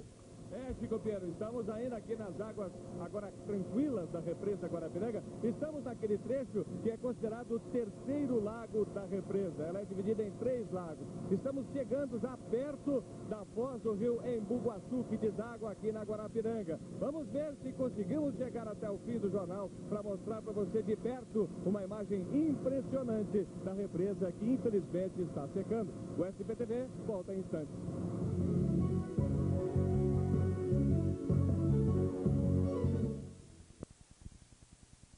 Como o Wallace Lara mostrou, a gente fez aqui uma campanha. Está curioso para ver qual é a campanha? Estou curioso para ver que campanha é essa. Você está anunciando um cartaz para a gente. Pois é, mas antes deixa eu te dizer uma coisa. Qualquer semelhança é mera coincidência, tá bom? Tá bom. Basta, eu quero chuva. A gente espera que essa campanha traga realmente essa chuva para cá, né? Pois é, todo mundo quer chuva. E não é pouca, não. A gente quer chuva para valer. Tem que chover o equivalente a 2 meses de janeiro aí, para a represa Guarapiranga voltar ao seu nível normal. Não é, Brito? Você que está no seco aí, já chegou, né, nos confins da Guarapiranga, Brito? Olha, Chico, nós chegamos no ponto onde a gente queria chegar, onde começa a ficar tão rasa a água da represa Guarapiranga, que só mesmo com o overcraft a gente consegue passar pelos bancos de areia. Agora, nesse momento, nós estamos encalhados. Vamos ter que descer aqui do bote, como eu estou fazendo nesse momento, para que o operador do bote possa, com menos peso dentro dele, retirar o bote desse banco de areia e colocar novamente na água. Você desculpe, você que está em casa, a câmera balançando, mas é que, claro, o cinegrafista tem que fazer a mesma coisa. Então agora ele usa a força do motor para impulsionar o overcraft sobre esse banco de areia. Vai para esse trecho onde já tem a água da represa, muito rasa, é verdade, e a partir desse ponto é que a gente vai poder novamente subir no bote. Não vai dar tempo durante o jornal, mas eu quero que você perceba essa imagem de verdadeiro sertão nordestino que nós temos dentro da represa Guarapiranga. Nós estamos muito próximo lá da foz do rio Embu-Guaçu e você vê vários bancos de areia. Daqui para frente a nossa viagem fica mais difícil, fica com jeito de aventura. E eu quero até perguntar para o Wallace Lara, que está no Globocop e já deve ter chegado, claro, naquele trecho mais crítico, onde de overcraft nós vamos levar mais um tempo, lá onde o rio Embu-Guaçu já aparece. É isso, Wallace? Exatamente, Chico Brito, a situação é bem crítica, tudo isso aqui era água. Antigamente tinha até esqui aquático nessa região. Em 86, na pior crise, a represa tinha 5% da capacidade. Desde então ela nunca tinha ficado tão seca. Brito? É isso aí, Wallace. Olha, a represa Guarapiranga com apenas 24,7% da sua capacidade. Vou mostrar para vocês aqui, ó, tocos de madeira que estão aparecendo. Enfim, a represa deve ter nesse trecho aqui, no máximo, uns 40, 50 centímetros de profundidade. Chico Pinheiro, amanhã vamos mostrar na reportagem no SPTV. Ok, Brito. Brito Júnior começa então agora uma expedição pela represa Guarapiranga. Expedição que você vê em detalhes amanhã no SPTV. Por hoje a gente fica aqui. Uma boa tarde para você. Boa tarde, até amanhã.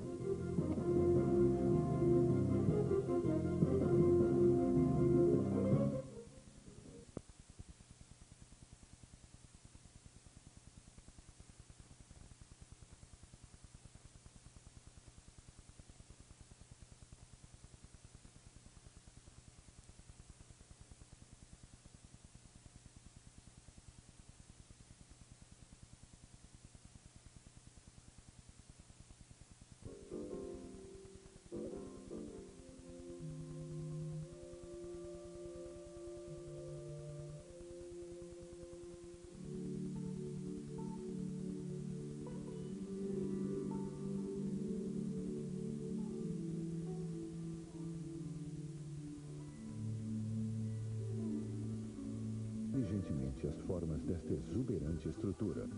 Guggenheim Bilbao, o último navio que aportou no rio Nervión para descarregar infinitas metáforas na memória de todos aqueles que o visitam. Para conhecer mais sobre a arquitetura e seus criadores, não perca a Semana dos Arquitetos e Designers em People and Arts. Outro mundo. A gigantesca cidade consome um orçamento de 7 bilhões de reais por ano. A metade apenas com pessoal e luz, telefone, despesas de todo mês. São Paulo concentra riqueza quase igual à metade do que produz a América Latina inteira. É o maior centro financeiro do continente. Maior densidade de helicópteros do que Nova York. Tem os maiores hospitais, universidades, É espetacular na arquitetura, no ritmo e na dimensão de problemas que deixam a população em estado de perplexidade. São Paulo consome também as pessoas. Por que alguém quer ser prefeito de uma cidade como esta? Ser prefeito não traz apenas dores de cabeça administrativas, traz projeção política, destaque, dá poder. O prefeito passa a ser a figura central na vida das pessoas, não importa o tamanho da cidade onde elas vivam. Em São Paulo, 16 candidatos rondam este ano o prédio do Palácio das Indústrias, a sede da prefeitura. Sobre a história dos monumentos da cidade. Assim eles entendem por que eles não devem pichar esses monumentos. Eu vou conversar com o Juneca, que é ex-professor, que é ex-pichador e professor dessa turma. Esse pessoal que já está trabalhando aqui, o que eles estão fazendo? Na verdade, nós estamos num trabalho de ateliê, né, desenvolvendo a ampliação dos desenhos, e isso são os moldes que vão para a galeria, né? Depois daqui, esses moldes são colocados numa parede e pintados, é isso? Exatamente, ele vai para a Galeria da Consolação e vai ficar exposto esses desenhos durante 2 meses, né? O trabalho. E é isso que vocês ensinam no curso? Exatamente, também um pouco de lição de cidadania, explicando o que os monumentos representam para a cidade, né? Dando uma aula de arte para todos. Juneca, você que é pichador, explica uma coisa pra gente, qual é o fascínio de desenhar aqueles garranchos nas fachadas? E como é que vocês convencem que eles não devem fazer esses garranchos e pintar alguma coisa? Na verdade, eu fui pichador, né? Hoje eu sou grafiteiro e artista plástico. Na verdade, eu acho que é um problema de condicionamento cultural, né? Porque você entra na escola, a primeira coisa que você aprende é escrever seu próprio nome, né? Então, o menino com uma lata de tinta na mão, o primeiro impulso que ele tem é escrever seu próprio nome. Se houvesse mais incentivo para a arte, para a cultura, para o desenho e oficinas como essa, eu acho que isso poderia mudar bastante. As oficinas acontecem em diversos pontos da cidade ou é só aqui no prédio do Patrimônio Histórico? Não, esse é um primeiro momento. Vão haver mais 3 oficinas, né, em lugares diferentes da cidade, e nós estamos convocando todos a participarem. A participação é gratuita e as inscrições estão sendo feitas na Galeria da Consolação, passagem subterrânea. Ok, muito obrigada. Inscrições até sexta-feira. Luciana Cantão, bom dia, São Paulo. Acabou a moleza. É hora de arrumar os cadernos, preparar o lanche, pegar a mochila. Nesta semana de volta às aulas, está mudando o humor.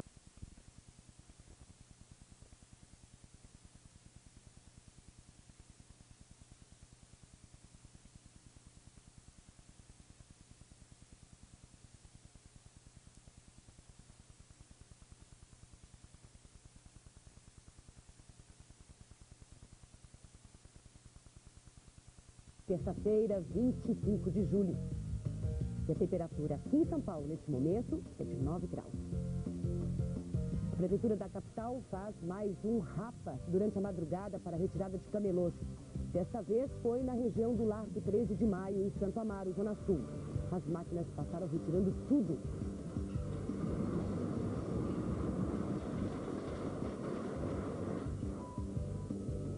A Prefeitura pretende retirar até o fim da manhã 200 das 2.000 barracas que existem hoje em Santo Amaro. O trabalho no Largo 13 de Maio ainda não acabou. A polícia ainda procura um dos integrantes da quadrilha acusada de assaltar quase 800 pessoas em restaurantes da capital nos últimos 3 meses. Ontem, Kelly Batista e Rogério de Souza foram presos no bairro da Casa Verde, Zona Norte. Com eles, a polícia encontrou joias, celulares, carteiras e documentos.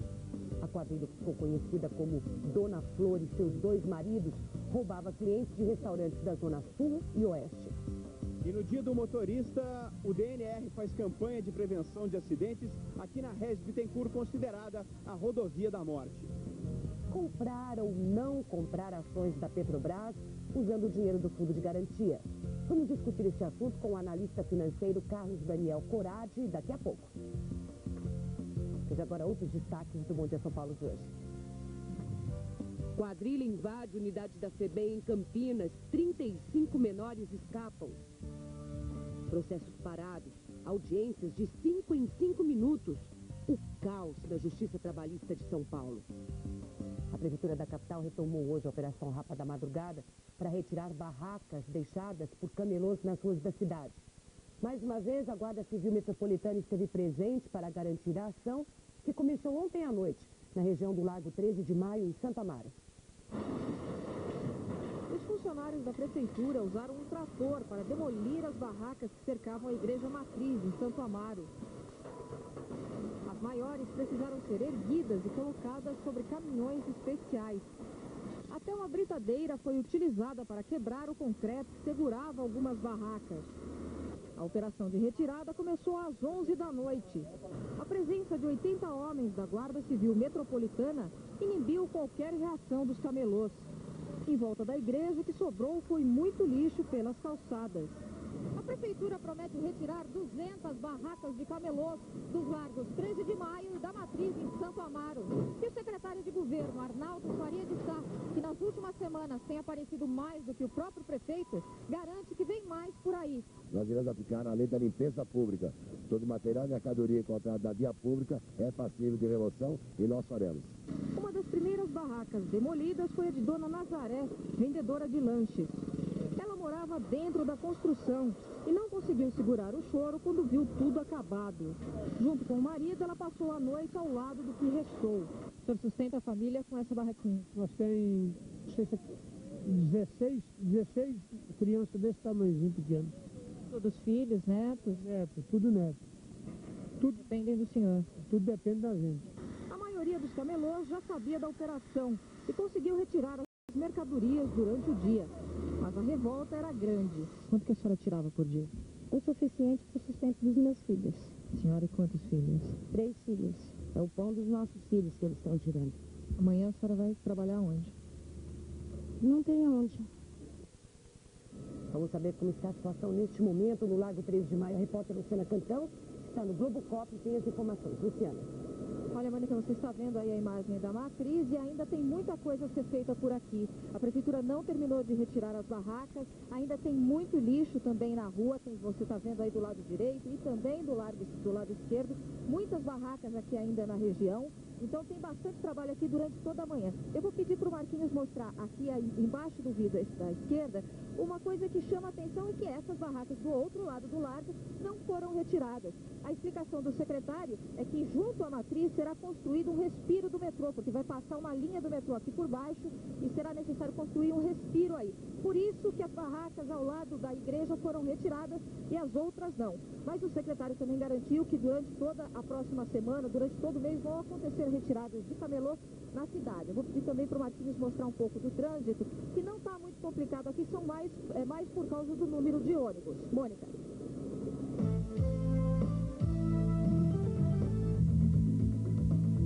10:07, essas são imagens de mais de 6 bilhões de dólares. A FenaSoft, a maior feira de informática do país, que acontece até domingo aqui em São Paulo, mostra o que as maiores empresas estão fazendo para democratizar a alta tecnologia. A pré-história da tecnologia é recente. O primeiro computador pessoal, o famoso PC, é de 68. 22 anos depois, o tamanho diminuiu. A memória e as funções aumentaram. O faturamento da indústria da informática também engordou. Este ano no Brasil deve movimentar 18 bilhões de dólares. Um mercado promissor. A perspectiva é de que em 5 anos, 50 milhões de brasileiros tenham incorporado as praticidades oferecidas pela tecnologia. O carro-chefe é a internet. Atrás dela, empresas que oferecem acesso à rede, provedores e aparelhos que aproximem o mundo virtual do mundo real. No país, apenas 6 milhões e meio de pessoas usam a internet. Isso representa menos de 4% da população. O grande desafio hoje é tornar o computador e a rede tão presentes e necessários na casa do brasileiro quanto esta geladeira. Esta aqui é inteligente e deve chegar no mercado em 2002. Além de ser uma geladeira, ela também controla prazo de validade dos alimentos, dá acesso à internet, controla estoques e ainda sugere receitas. A rede agora já cabe no aparelho celular, com tecnologia WAP. A internet também invadiu a telinha, com direito a comando por controle remoto. Nós estamos vendo cada vez mais que o acesso das funções básicas da informática, por exemplo, a internet, já estão fugindo só do computador. Então nós estamos saindo de um universo de 12 milhões de pessoas para um universo de 130 milhões de pessoas no Brasil. Tudo para trazer o consumidor para o mercado virtual, o e-commerce, que tem dobrado a cada ano no país. Em 2000, a previsão é de que o pequeno usuário movimente 226 milhões de dólares na rede. Em 2005, deverão ser 6 bilhões e meio de dólares. De acordo com este consultor, 95% dos usuários da rede são das classes A e B. E a indústria hoje quer atingir outras camadas da população e já tem estratégias para isso. Você tem instituições que hoje já estão financiando microcomputadores para as pessoas, porque é mais barato para essas instituições que você compre ou use a internet do que usar as dependências físicas. Você vai ter um evento muito forte com a telefonia celular, onde você vai poder pagar contas, fazer reserva de ingressos, você poder pegar informações, etc., pelo próprio telefone celular. Já existem projetos de internet com orelhão. E você também pode ter, e vai ter no futuro bem próximo, internet com TV. A indústria da informática tem uma razão forte para estar otimista. O brasileiro a cada dia se aproxima mais da internet e quer estar conectado. Cresce também a necessidade de melhorar e facilitar o acesso à rede. A rede de telefonia fixa no ano que vem já deve oferecer 40 milhões de linhas.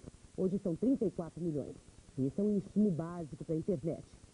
Com as novas tecnologias, a previsão para 2001 é de que o número de acessos móveis e fixos seja igual.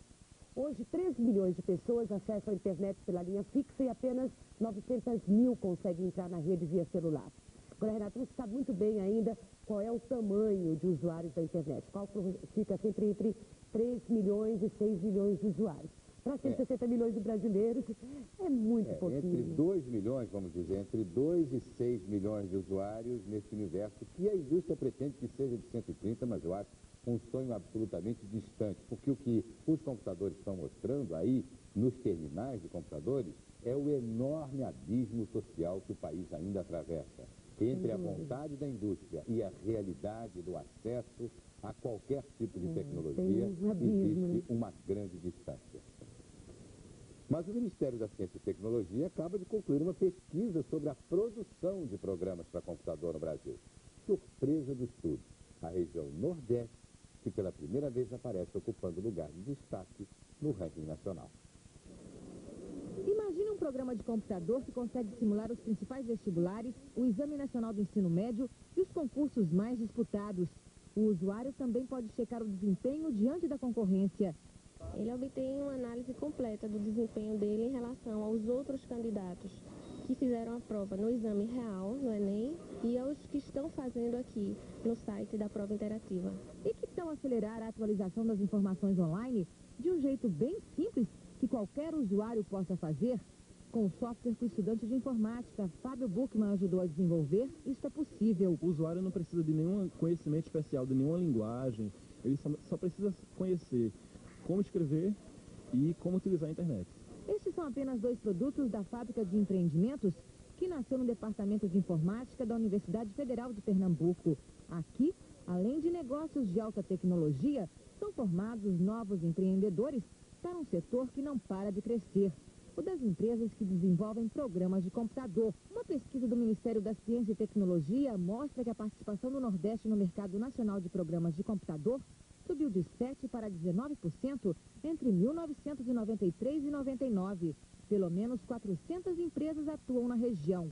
Em Pernambuco, elas quase triplicaram em 5 anos. São cerca de 250, um centro de excelência no mercado, graças a uma matéria-prima especial. Mais de 40 PhDs em ciência da computação, gente criativa, dedicada, competente, trabalhadora. De uma tese de doutorado a um dos sites mais acessados de todo o país, foram apenas 6 meses. O Radix, uma ferramenta de busca, nasceu aqui, na Fábrica de Empreendimentos, e hoje gera 50 empregos. Dinheiro suficiente para decolar a empresa e estabelecer a empresa no mercado. Esta outra empresa também está decolando. O novo espaço vai abrigar 40 funcionários. Com programas e soluções para a internet, abriu caminho num mercado sem fronteiras. Por esses e outros motivos, aos poucos, a imagem do país vai melhorando lá fora. O Morgan Stanley, um dos bancos de investimento mais importantes dos Estados Unidos, publicou ontem um relatório recomendando a compra de ações no Brasil. Segundo o banco, uma carteira ideal deve ter 20% dos investimentos na Bolsa de São Paulo. Antes, esse número era de apenas 2%. As bolsas mundiais mais do que... A retrospectiva narrativa das obras de Cildo Meirelles é uma surpresa a cada quadro, a cada espaço. É como procurar uma agulha no palheiro. Aqui, se procurar, vai encontrar uma agulha de ouro. E se prestar bem atenção, vai perceber que o amontoado de palhas foi amarrado com 100 metros de fios de ouro. Fontes, uma imensidão de amarelo onde o preto é detalhe. 1, 2, são 1000 relógios. Números, espaço, lugar. Inspirados por uma tela de Van Gogh. Vários caminhos são apontados.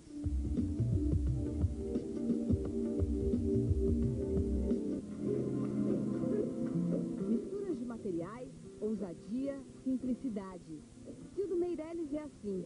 Na obra imensa de madeira, o pequeno vai ficando maior até se tornar grande por inteiro. O contraste aparece no espaço cinza. É o branco do giz, o preto do carvão e vice-versa. Essa obra de Cildo Meirelles já esteve em Nova York, nos Estados Unidos, em Valência, na Espanha, e agora visita uma galeria de arte em São Paulo. A aparência misteriosa, com dezenas de bolas de diferentes tamanhos, mexe com a imaginação. Nos leva a uma viagem a um planeta bem distante daqui, que ao mesmo tempo fica bem perto da gente.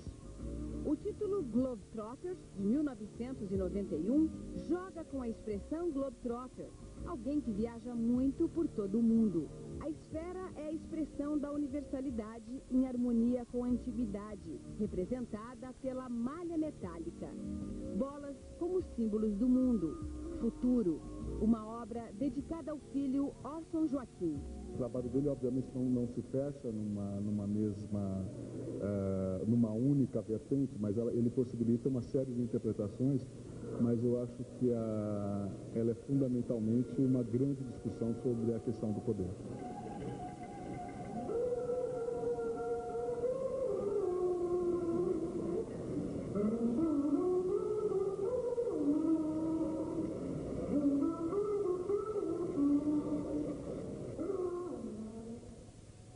Cildo Meirelles gosta das ideias de perigo, medo, provocação, contágio e mostra na sua obra o caráter provisório da vida.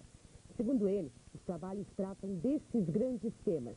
E diz, nas próprias palavras do artista, eu não sei se eu faço isso por irresponsabilidade ou por presunção. Agora, o Cildo Meirelles é a continuação de uma grande tradição de instalações no Brasil e no mundo inteiro.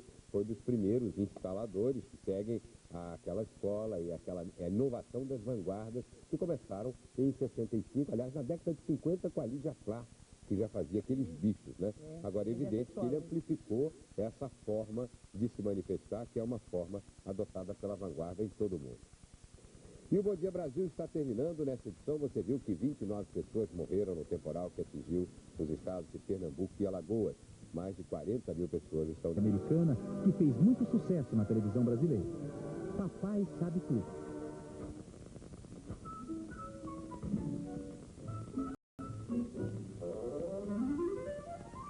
Que fiz eu? Shake, Bud. Ah, a mamãe já lhe disse? O que acha, papai? Bem, Bud. Acho que você não está levando isso a sério, está? Oh, é claro que estou. É a primeira vez que levo algo a sério. Nós homens temos planos. Bud, você não está pensando em deixar a escola e servir o exército?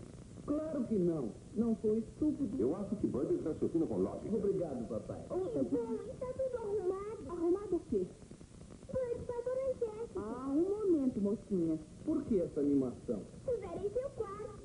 Ora, Cassi. Vai ser ótimo. Eu não quero que ele vá. Bem, você acredita que isso é divertido para um pai? Veja os meus cabelos. Afinal, ele não irá antes de terminar seus estudos. Mas só faltam 2 anos.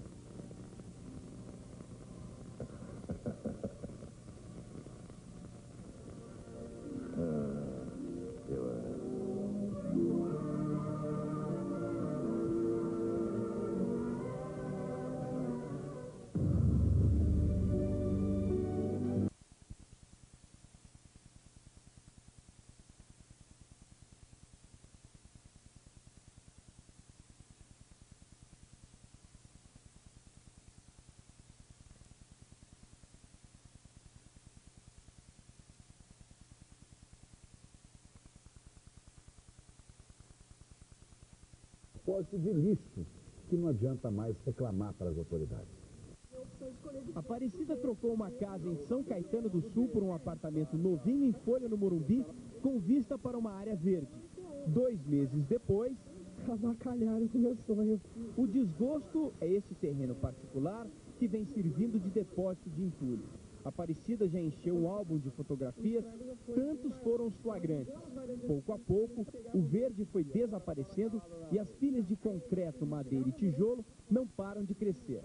Até uma pequena favela já se formou ao lado do terreno, onde os moradores costumam catar objetos que rendam algum trocado. Há um mês, a Polícia Florestal foi chamada para tomar alguma providência. O terreno foi interditado e os motoristas dos caminhões foram parar na delegacia.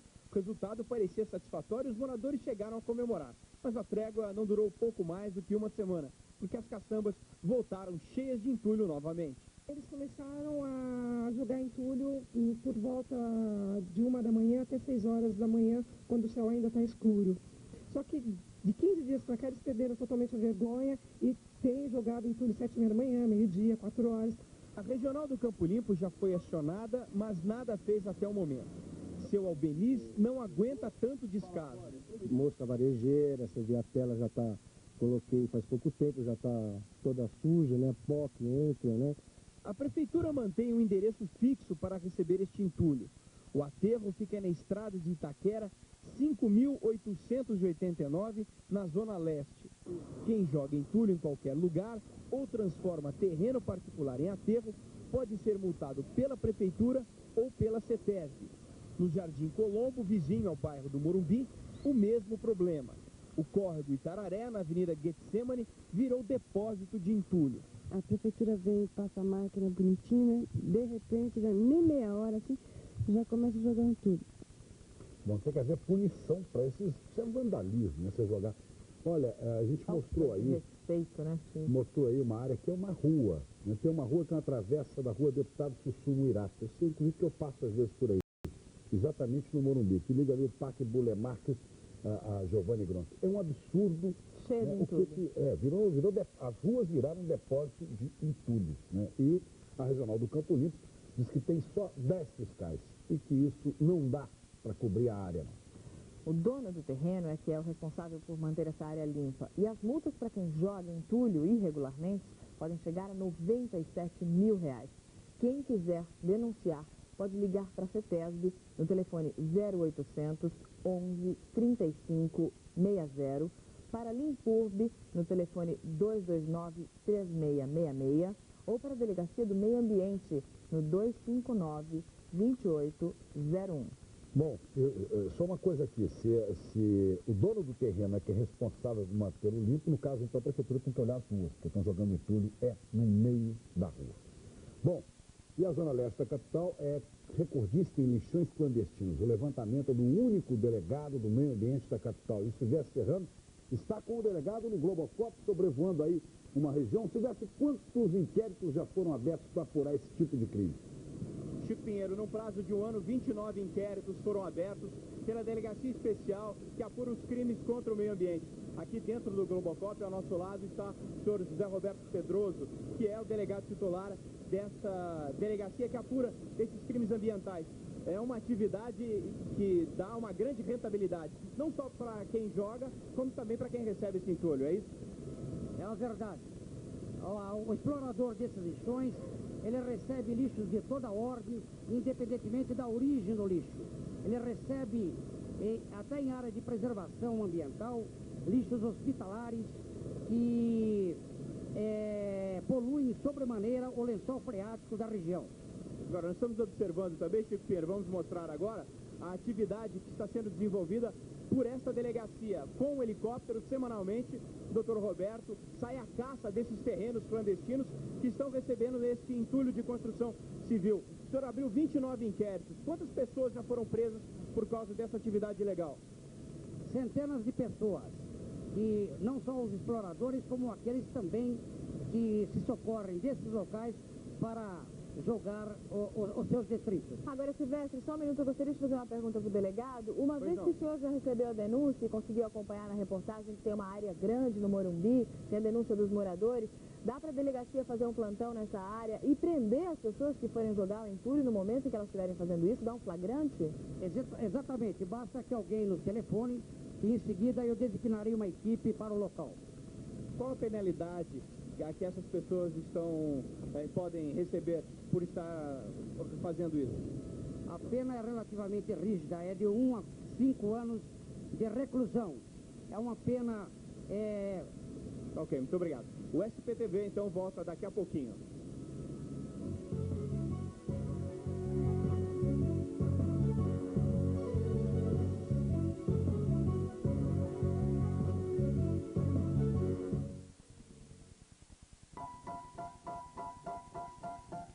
Aqui, sentindo o frio, sentindo as baixas temperaturas. Algumas delas até já morreram, como a gente chegou a comentar aqui. Elas gostaram da previsão do tempo, a previsão que diz que a gente vai ter tardes mais quentes. Em compensação, Chico, teve gente que não gostou, que disse o seguinte: olha, não gostei, odiei a previsão dos meteorologistas aí de vocês. Sabe quem foi? Quem? Não sei ideia. Não sei quem foi. Olha só, gente. Então tá, vamos pedir pro Luiz, nosso biólogo, mostrar pra você. O pinguim, Chico. 1 a 1, vale pelo jacaré, tá bom assim? Você disse que teve gente. É gente mesmo, porque parece muito com gente isso aí, né? Que bonitinho. Olha que bonitinho, Chico. Pois é, esse pinguim veio lá da Antártida, pra saber como é que ele chegou aí, hein? Que coisa.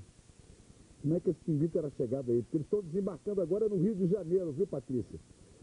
30 e tantos pinguins foram encontrados na praia do Rio, pegaram uma corrente fria e vieram para o Rio. Agora esse aí, para chegar em São Paulo... Vou passar calor, então. Aqui, esse daqui fica num local bem refrigerado, Chico.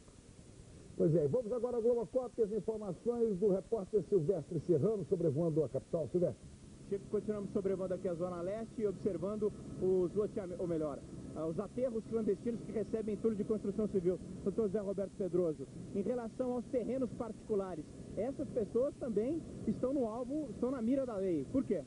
Exatamente, porque receber resíduos de qualquer ordem em desacordo com a legislação ambiental ou até das regulamentações que regem a matéria é crime e é punido com pena de 1 a 5 anos de reclusão. Ok, muito obrigado. Chico.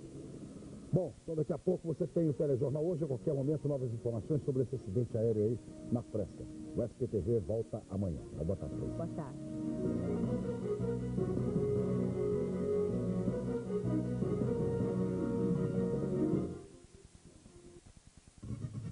SPTV. Oferecimento UAP, a internet de bolso da Telesp celular. Tá pintando uma nova superprodução na tela da Globo. Os maiores cenários, melhor direção, astros de primeira grandeza, sucesso de público garantido e um verdadeiro show de efeitos especiais. Vem aí o maior espetáculo de futebol do planeta, a Copa João Avelange. Globo Esporte. Oferecimento Uninove. E aí acho que nós estamos a prever. Eu acho que hoje em Portugal conhece melhor o brasileiro. Nós temos novelas brasileiras todos os dias na televisão. Nós consumimos a música brasileira há muito tempo. E, portanto, nós estamos aqui também a mostrar um pouco um outro Portugal que já não tem a ver com o homem de Salman, que é um Portugal mais moderno, um Portugal completamente inserido na Europa, um Portugal que já não tem nada a ver com a ditadura. E esta exposição pode ser um pequeno contributo para que nos conheçamos melhor e eu espero que tenha continuidade para este projeto.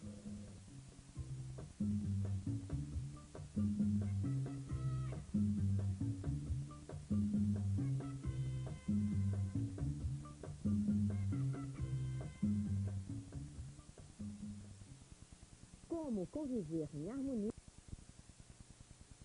Eram 7 os Concordes da British Airways.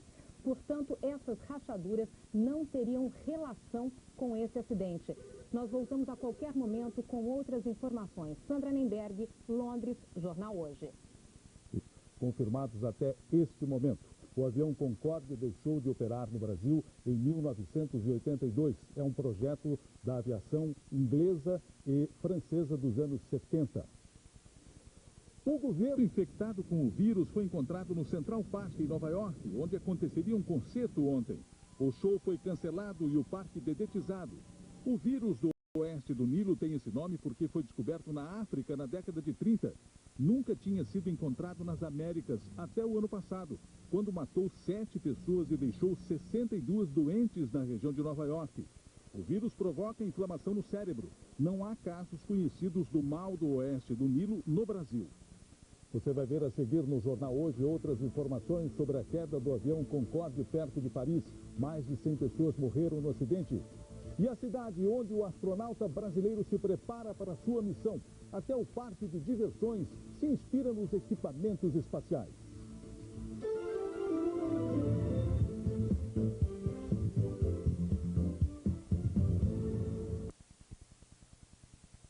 De uma testemunha teria sido atingido pelos destroços do avião.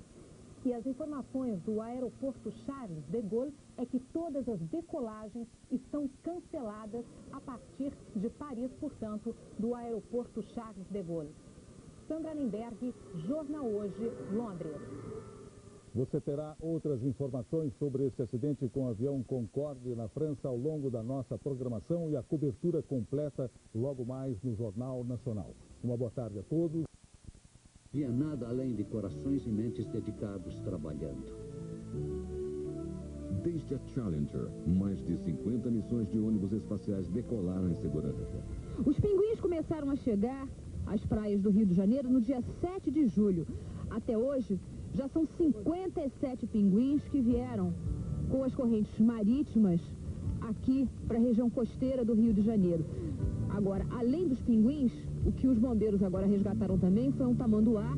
Ele invadiu uma casa em Maricá, aqui na região de praias do Rio de Janeiro. Os bombeiros estão dizendo que ele tem uma força danada nas patas. Já é isso, coronel? Já feriu ali o bombeiro, já está causando uma lenha, botou uma família para fora de casa. Agora já são 57 pinguins com ele. Pô, 57 em 18 dias. Segura a patinha. Tá muito pinguim. Coronel, o senhor vai virar o Batman, coronel. Virou Gotham City. Bom, agora a gente está indo com o pessoal do grupamento marítimo do Corpo de Bombeiros aqui do Rio para devolver uma tartaruga marinha da espécie cabeçuda, muito comum no litoral norte fluminense. Ela costuma fazer o quê? Desovar na praia ou ela foi ferida por uma embarcação e acabou chegando ao mar? Ela costuma desovar. Essa é jovem, ela provavelmente estava ferida, ela está ferida na cabeça, por isso que ela chegou na areia, né? Ela foi pega na praia, né? Mas ela costuma vir à praia para desovar. Essa tartaruga da espécie cabeçuda habita principalmente o litoral norte fluminense, mas ela também é comum nas ilhas próximas aqui à Baía de Guanabara. Por isso essa, chamada pelos bombeiros de devagar, será devolvida aqui numa área mais abrigada, logo na entrada da Baía de Guanabara. A época mais comum delas desovarem é entre setembro e março. Aí elas procuram as praias aqui mesmo do Rio, mais recolhidas, para colocar os ovos. Ela vai ser devolvida ao mar e possivelmente se juntar a outras tartarugas da mesma espécie que também costumam viver nessas ilhas, logo na entrada da Baía de Guanabara. Do Rio de Janeiro, com imagens de Gelson Domingos, Mônica Puga para o Cidade Alerta.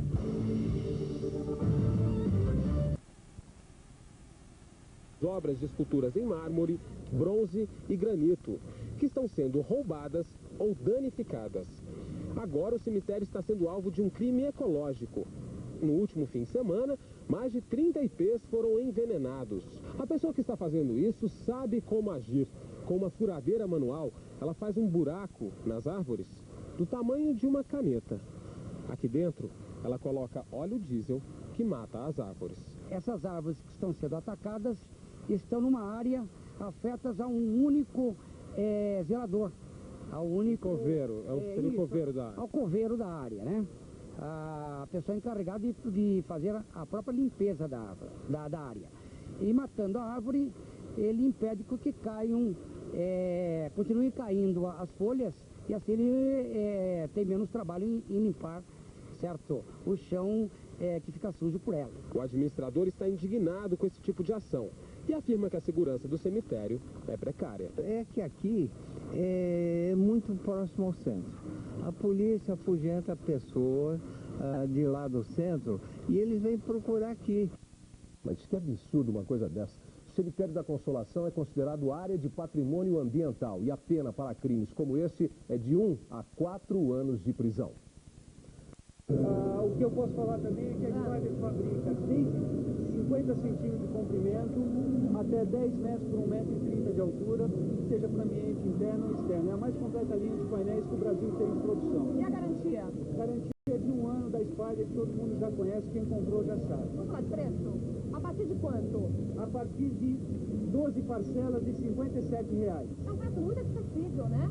Mais fácil do que todo mundo imagina. Com certeza. Então você sempre que pensou assim, eu acho que é um produto muito caro. Não é. Venha até aqui na porta para tirar todas as suas dúvidas e fazer um excelente negócio. Vamos falar de orientadores de público para senhas e filas únicas. Olha, além dos painéis mensais, a Spider fabrica também os orientadores de público para senhas e filas.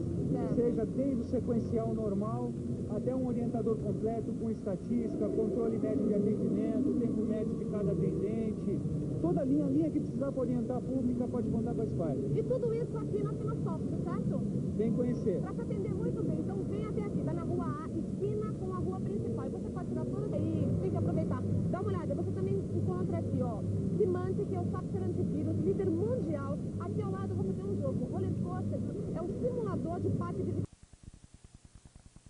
Bom, e a altura de um prédio de 10 andares, um imenso laboratório flutuante a 400 quilômetros da Terra. 16 países estão envolvidos no projeto, liderado por russos e americanos. A obra vai custar 40 bilhões de dólares. O Brasil participa com 120 milhões. Em troca, ganhou o direito de ter a bordo um astronauta brasileiro. Marcos Pontes faz parte da 17ª turma de astronautas da NASA. Ele está sendo preparado para ser um especialista de missão, ou seja, um astronauta capaz de operar todos os sistemas de comando do ônibus espacial e da estação espacial em condições normais e de emergência. Ele também será responsável pela operação dos experimentos científicos a bordo dos 2 veículos. A Embraer vai construir 6 peças da estação. Os projetos são do Instituto Nacional de Pesquisas Espaciais, em São José dos Campos, interior de São Paulo. Um deles já está no computador.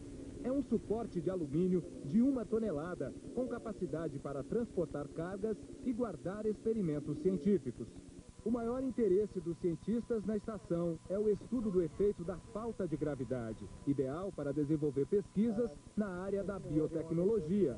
A possibilidade de descobrir cura para doenças através de novos medicamentos e a criação de plantas mais resistentes. Os pesquisadores da Embrapa de São Carlos devem ser os primeiros a ter uma experiência estudada na estação, o desenvolvimento de novas sementes com o menor custo de produção. Sem dúvida é uma porta aberta para a ciência e tecnologia brasileira. Os nossos pesquisadores, as nossas universidades, as nossas escolas vão se favorecer muito com isso, podendo lançar seus experimentos para serem estudados na estação. Para levar tudo que vai compor a estação, os ônibus espaciais ainda farão muitas viagens. O laboratório deve ficar pronto em 2005 e será a casa de 7 astronautas durante, pelo menos, 3 meses. Amanhã você vai conhecer a Ambulância Espacial, um veículo criado para socorrer os astronautas em casos de emergência. A seguir, nossos repórteres mostram o cenário de um desastre. A primeira queda de um Concorde mata mais de 100 pessoas na França. A FACET está com inscrições abertas para o processo seletivo segundo semestre 2000, para os cursos de Ciências Contábeis e Tecnólogo em Informática. Na FACET, você tem laboratórios especializados, escritório modelo e tudo para você sair da faculdade muito bem preparado para o mercado de trabalho. E a FACET ainda leva em conta seus pontos no Enem e o histórico escolar. Venha, você tem até 31 de julho para começar uma nova etapa em sua vida. FACET, Rua Galvão Bueno, 854, Liberdade. Fone 3277-5533. Gruda na cintura da moleca, reboladeira fica louca pra dançar. Amigos para sempre, volume 3. Futebol 2000, Copa dos Campeões. Chegou a hora da decisão. Palmeiras e Sport Recife. Um jogão de bola, valendo o título de grande campeão e uma vaga na Taça Libertadores da América. Palmeiras e Sport Recife, ao vivo. Hoje, depois de Laços de Família, Futebol 2000. Oferecimento Banco Itaú, o seu banco na era digital. Guaraná Antártica, sabor pede, tudo pede Guaraná Antártica. Havaianas, as legítimas, todo mundo usa, recusa imitações. Skol, a cerveja que desce redondo.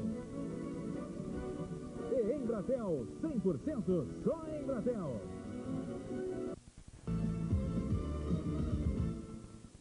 O mundo se assombrou hoje com a notícia de um acontecimento inédito. Depois de 24 anos em operação, um avião Concorde caiu e produziu vítimas. Até o desastre de hoje, 13 Concorde estavam em operação, voando 2 vezes mais rápido do que o som. Ingleses e franceses começaram testes do avião supersônico de passageiros em 1969. Os voos comerciais começaram em 76. O avião foi usado regularmente na rota Rio de Janeiro-Paris de 76 até 82. 10 anos depois da despedida, o Concorde pousou e decolou no mesmo dia no Aeroporto Internacional do Rio com o então presidente francês François Mitterrand, que participou durante poucas horas da Conferência Mundial do Meio Ambiente. Atualmente, o Concorde só opera entre a Europa e a América do Norte. Ontem, a British Airways e a Air France informaram ter encontrado pequenas rachaduras nas asas dos Concorde, que, segundo as empresas, não comprometiam a segurança dos passageiros. O acidente de hoje foi o único da história do Concorde a deixar vítimas. A Air France revelou que o avião que caiu hoje passou por uma inspeção técnica há 4 dias. Mas os especialistas acreditam que a queda do Concorde tenha sido provocada por falha num dos 4 motores. O correspondente da Rede Globo na Europa, Ernesto Palha, está em Gonesse, na França, e tem as informações. Paris, 5 da tarde.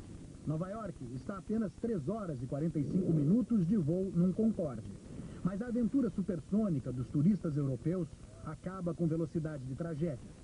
A foto capturou a última imagem do curtíssimo voo. O elegante Concorde, o avião de carreira mais rápido do mundo, luta para manter a altitude pouco depois de decolar do aeroporto parisiense de Charles de Gaulle. A turbina esquerda já deixa um rastro de fogo no céu. Em poucos segundos, o avião perde sustentação e se espatifa, num campo a apenas 10 quilômetros da cabeceira da pista. Antes de cair, envolvido numa bola de fogo, o Concorde da companhia aérea Air France ainda atinge um hotel na pequena cidade de Gonesse. Destrói dezenas de apartamentos e mata 4 pessoas em terra. A bordo, segundo as últimas contagens, estavam 100 passageiros, na maioria alemães, a caminho de um cruzeiro no Equador, e os 9 tripulantes franceses. Uma fumaça branca cobre o campo calcinado. Os bombeiros passaram as últimas horas lutando para controlar o fogo. Os únicos restos reconhecíveis são o trem de pouso do avião e uma banheira do hotel. Este rapaz diz que a decolagem de um Concorde é sempre barulhenta, mas desta vez fez muito mais ruído. Ele olhou e logo viu fumaça. A outra testemunha diz que antes de decolar, o avião já estava pegando fogo. Logo depois, começou a empinar o nariz, tentando ganhar altura, mas tombou para a esquerda e caiu. Neste campo carbonizado, acabaram os planos de férias de luxo dos turistas deste voo fretado por uma agência de turismo alemã. Viajantes que puderam pagar pelo menos R$14 mil por pessoa. Turistas que acabaram pagando o preço mais alto de todos, a própria vida. Agora à noite a atividade voltou ao normal no aeroporto Charles de Gaulle. Os aviões continuam a cruzar os céus acima das cabeças dos 22 mil moradores de Gonesse. Muitos moradores desta pequena cidadezinha nos arredores de Paris vão para casa esta noite com a certeza de que devem a vida à perícia do piloto, que de alguma forma conseguiu operar o milagre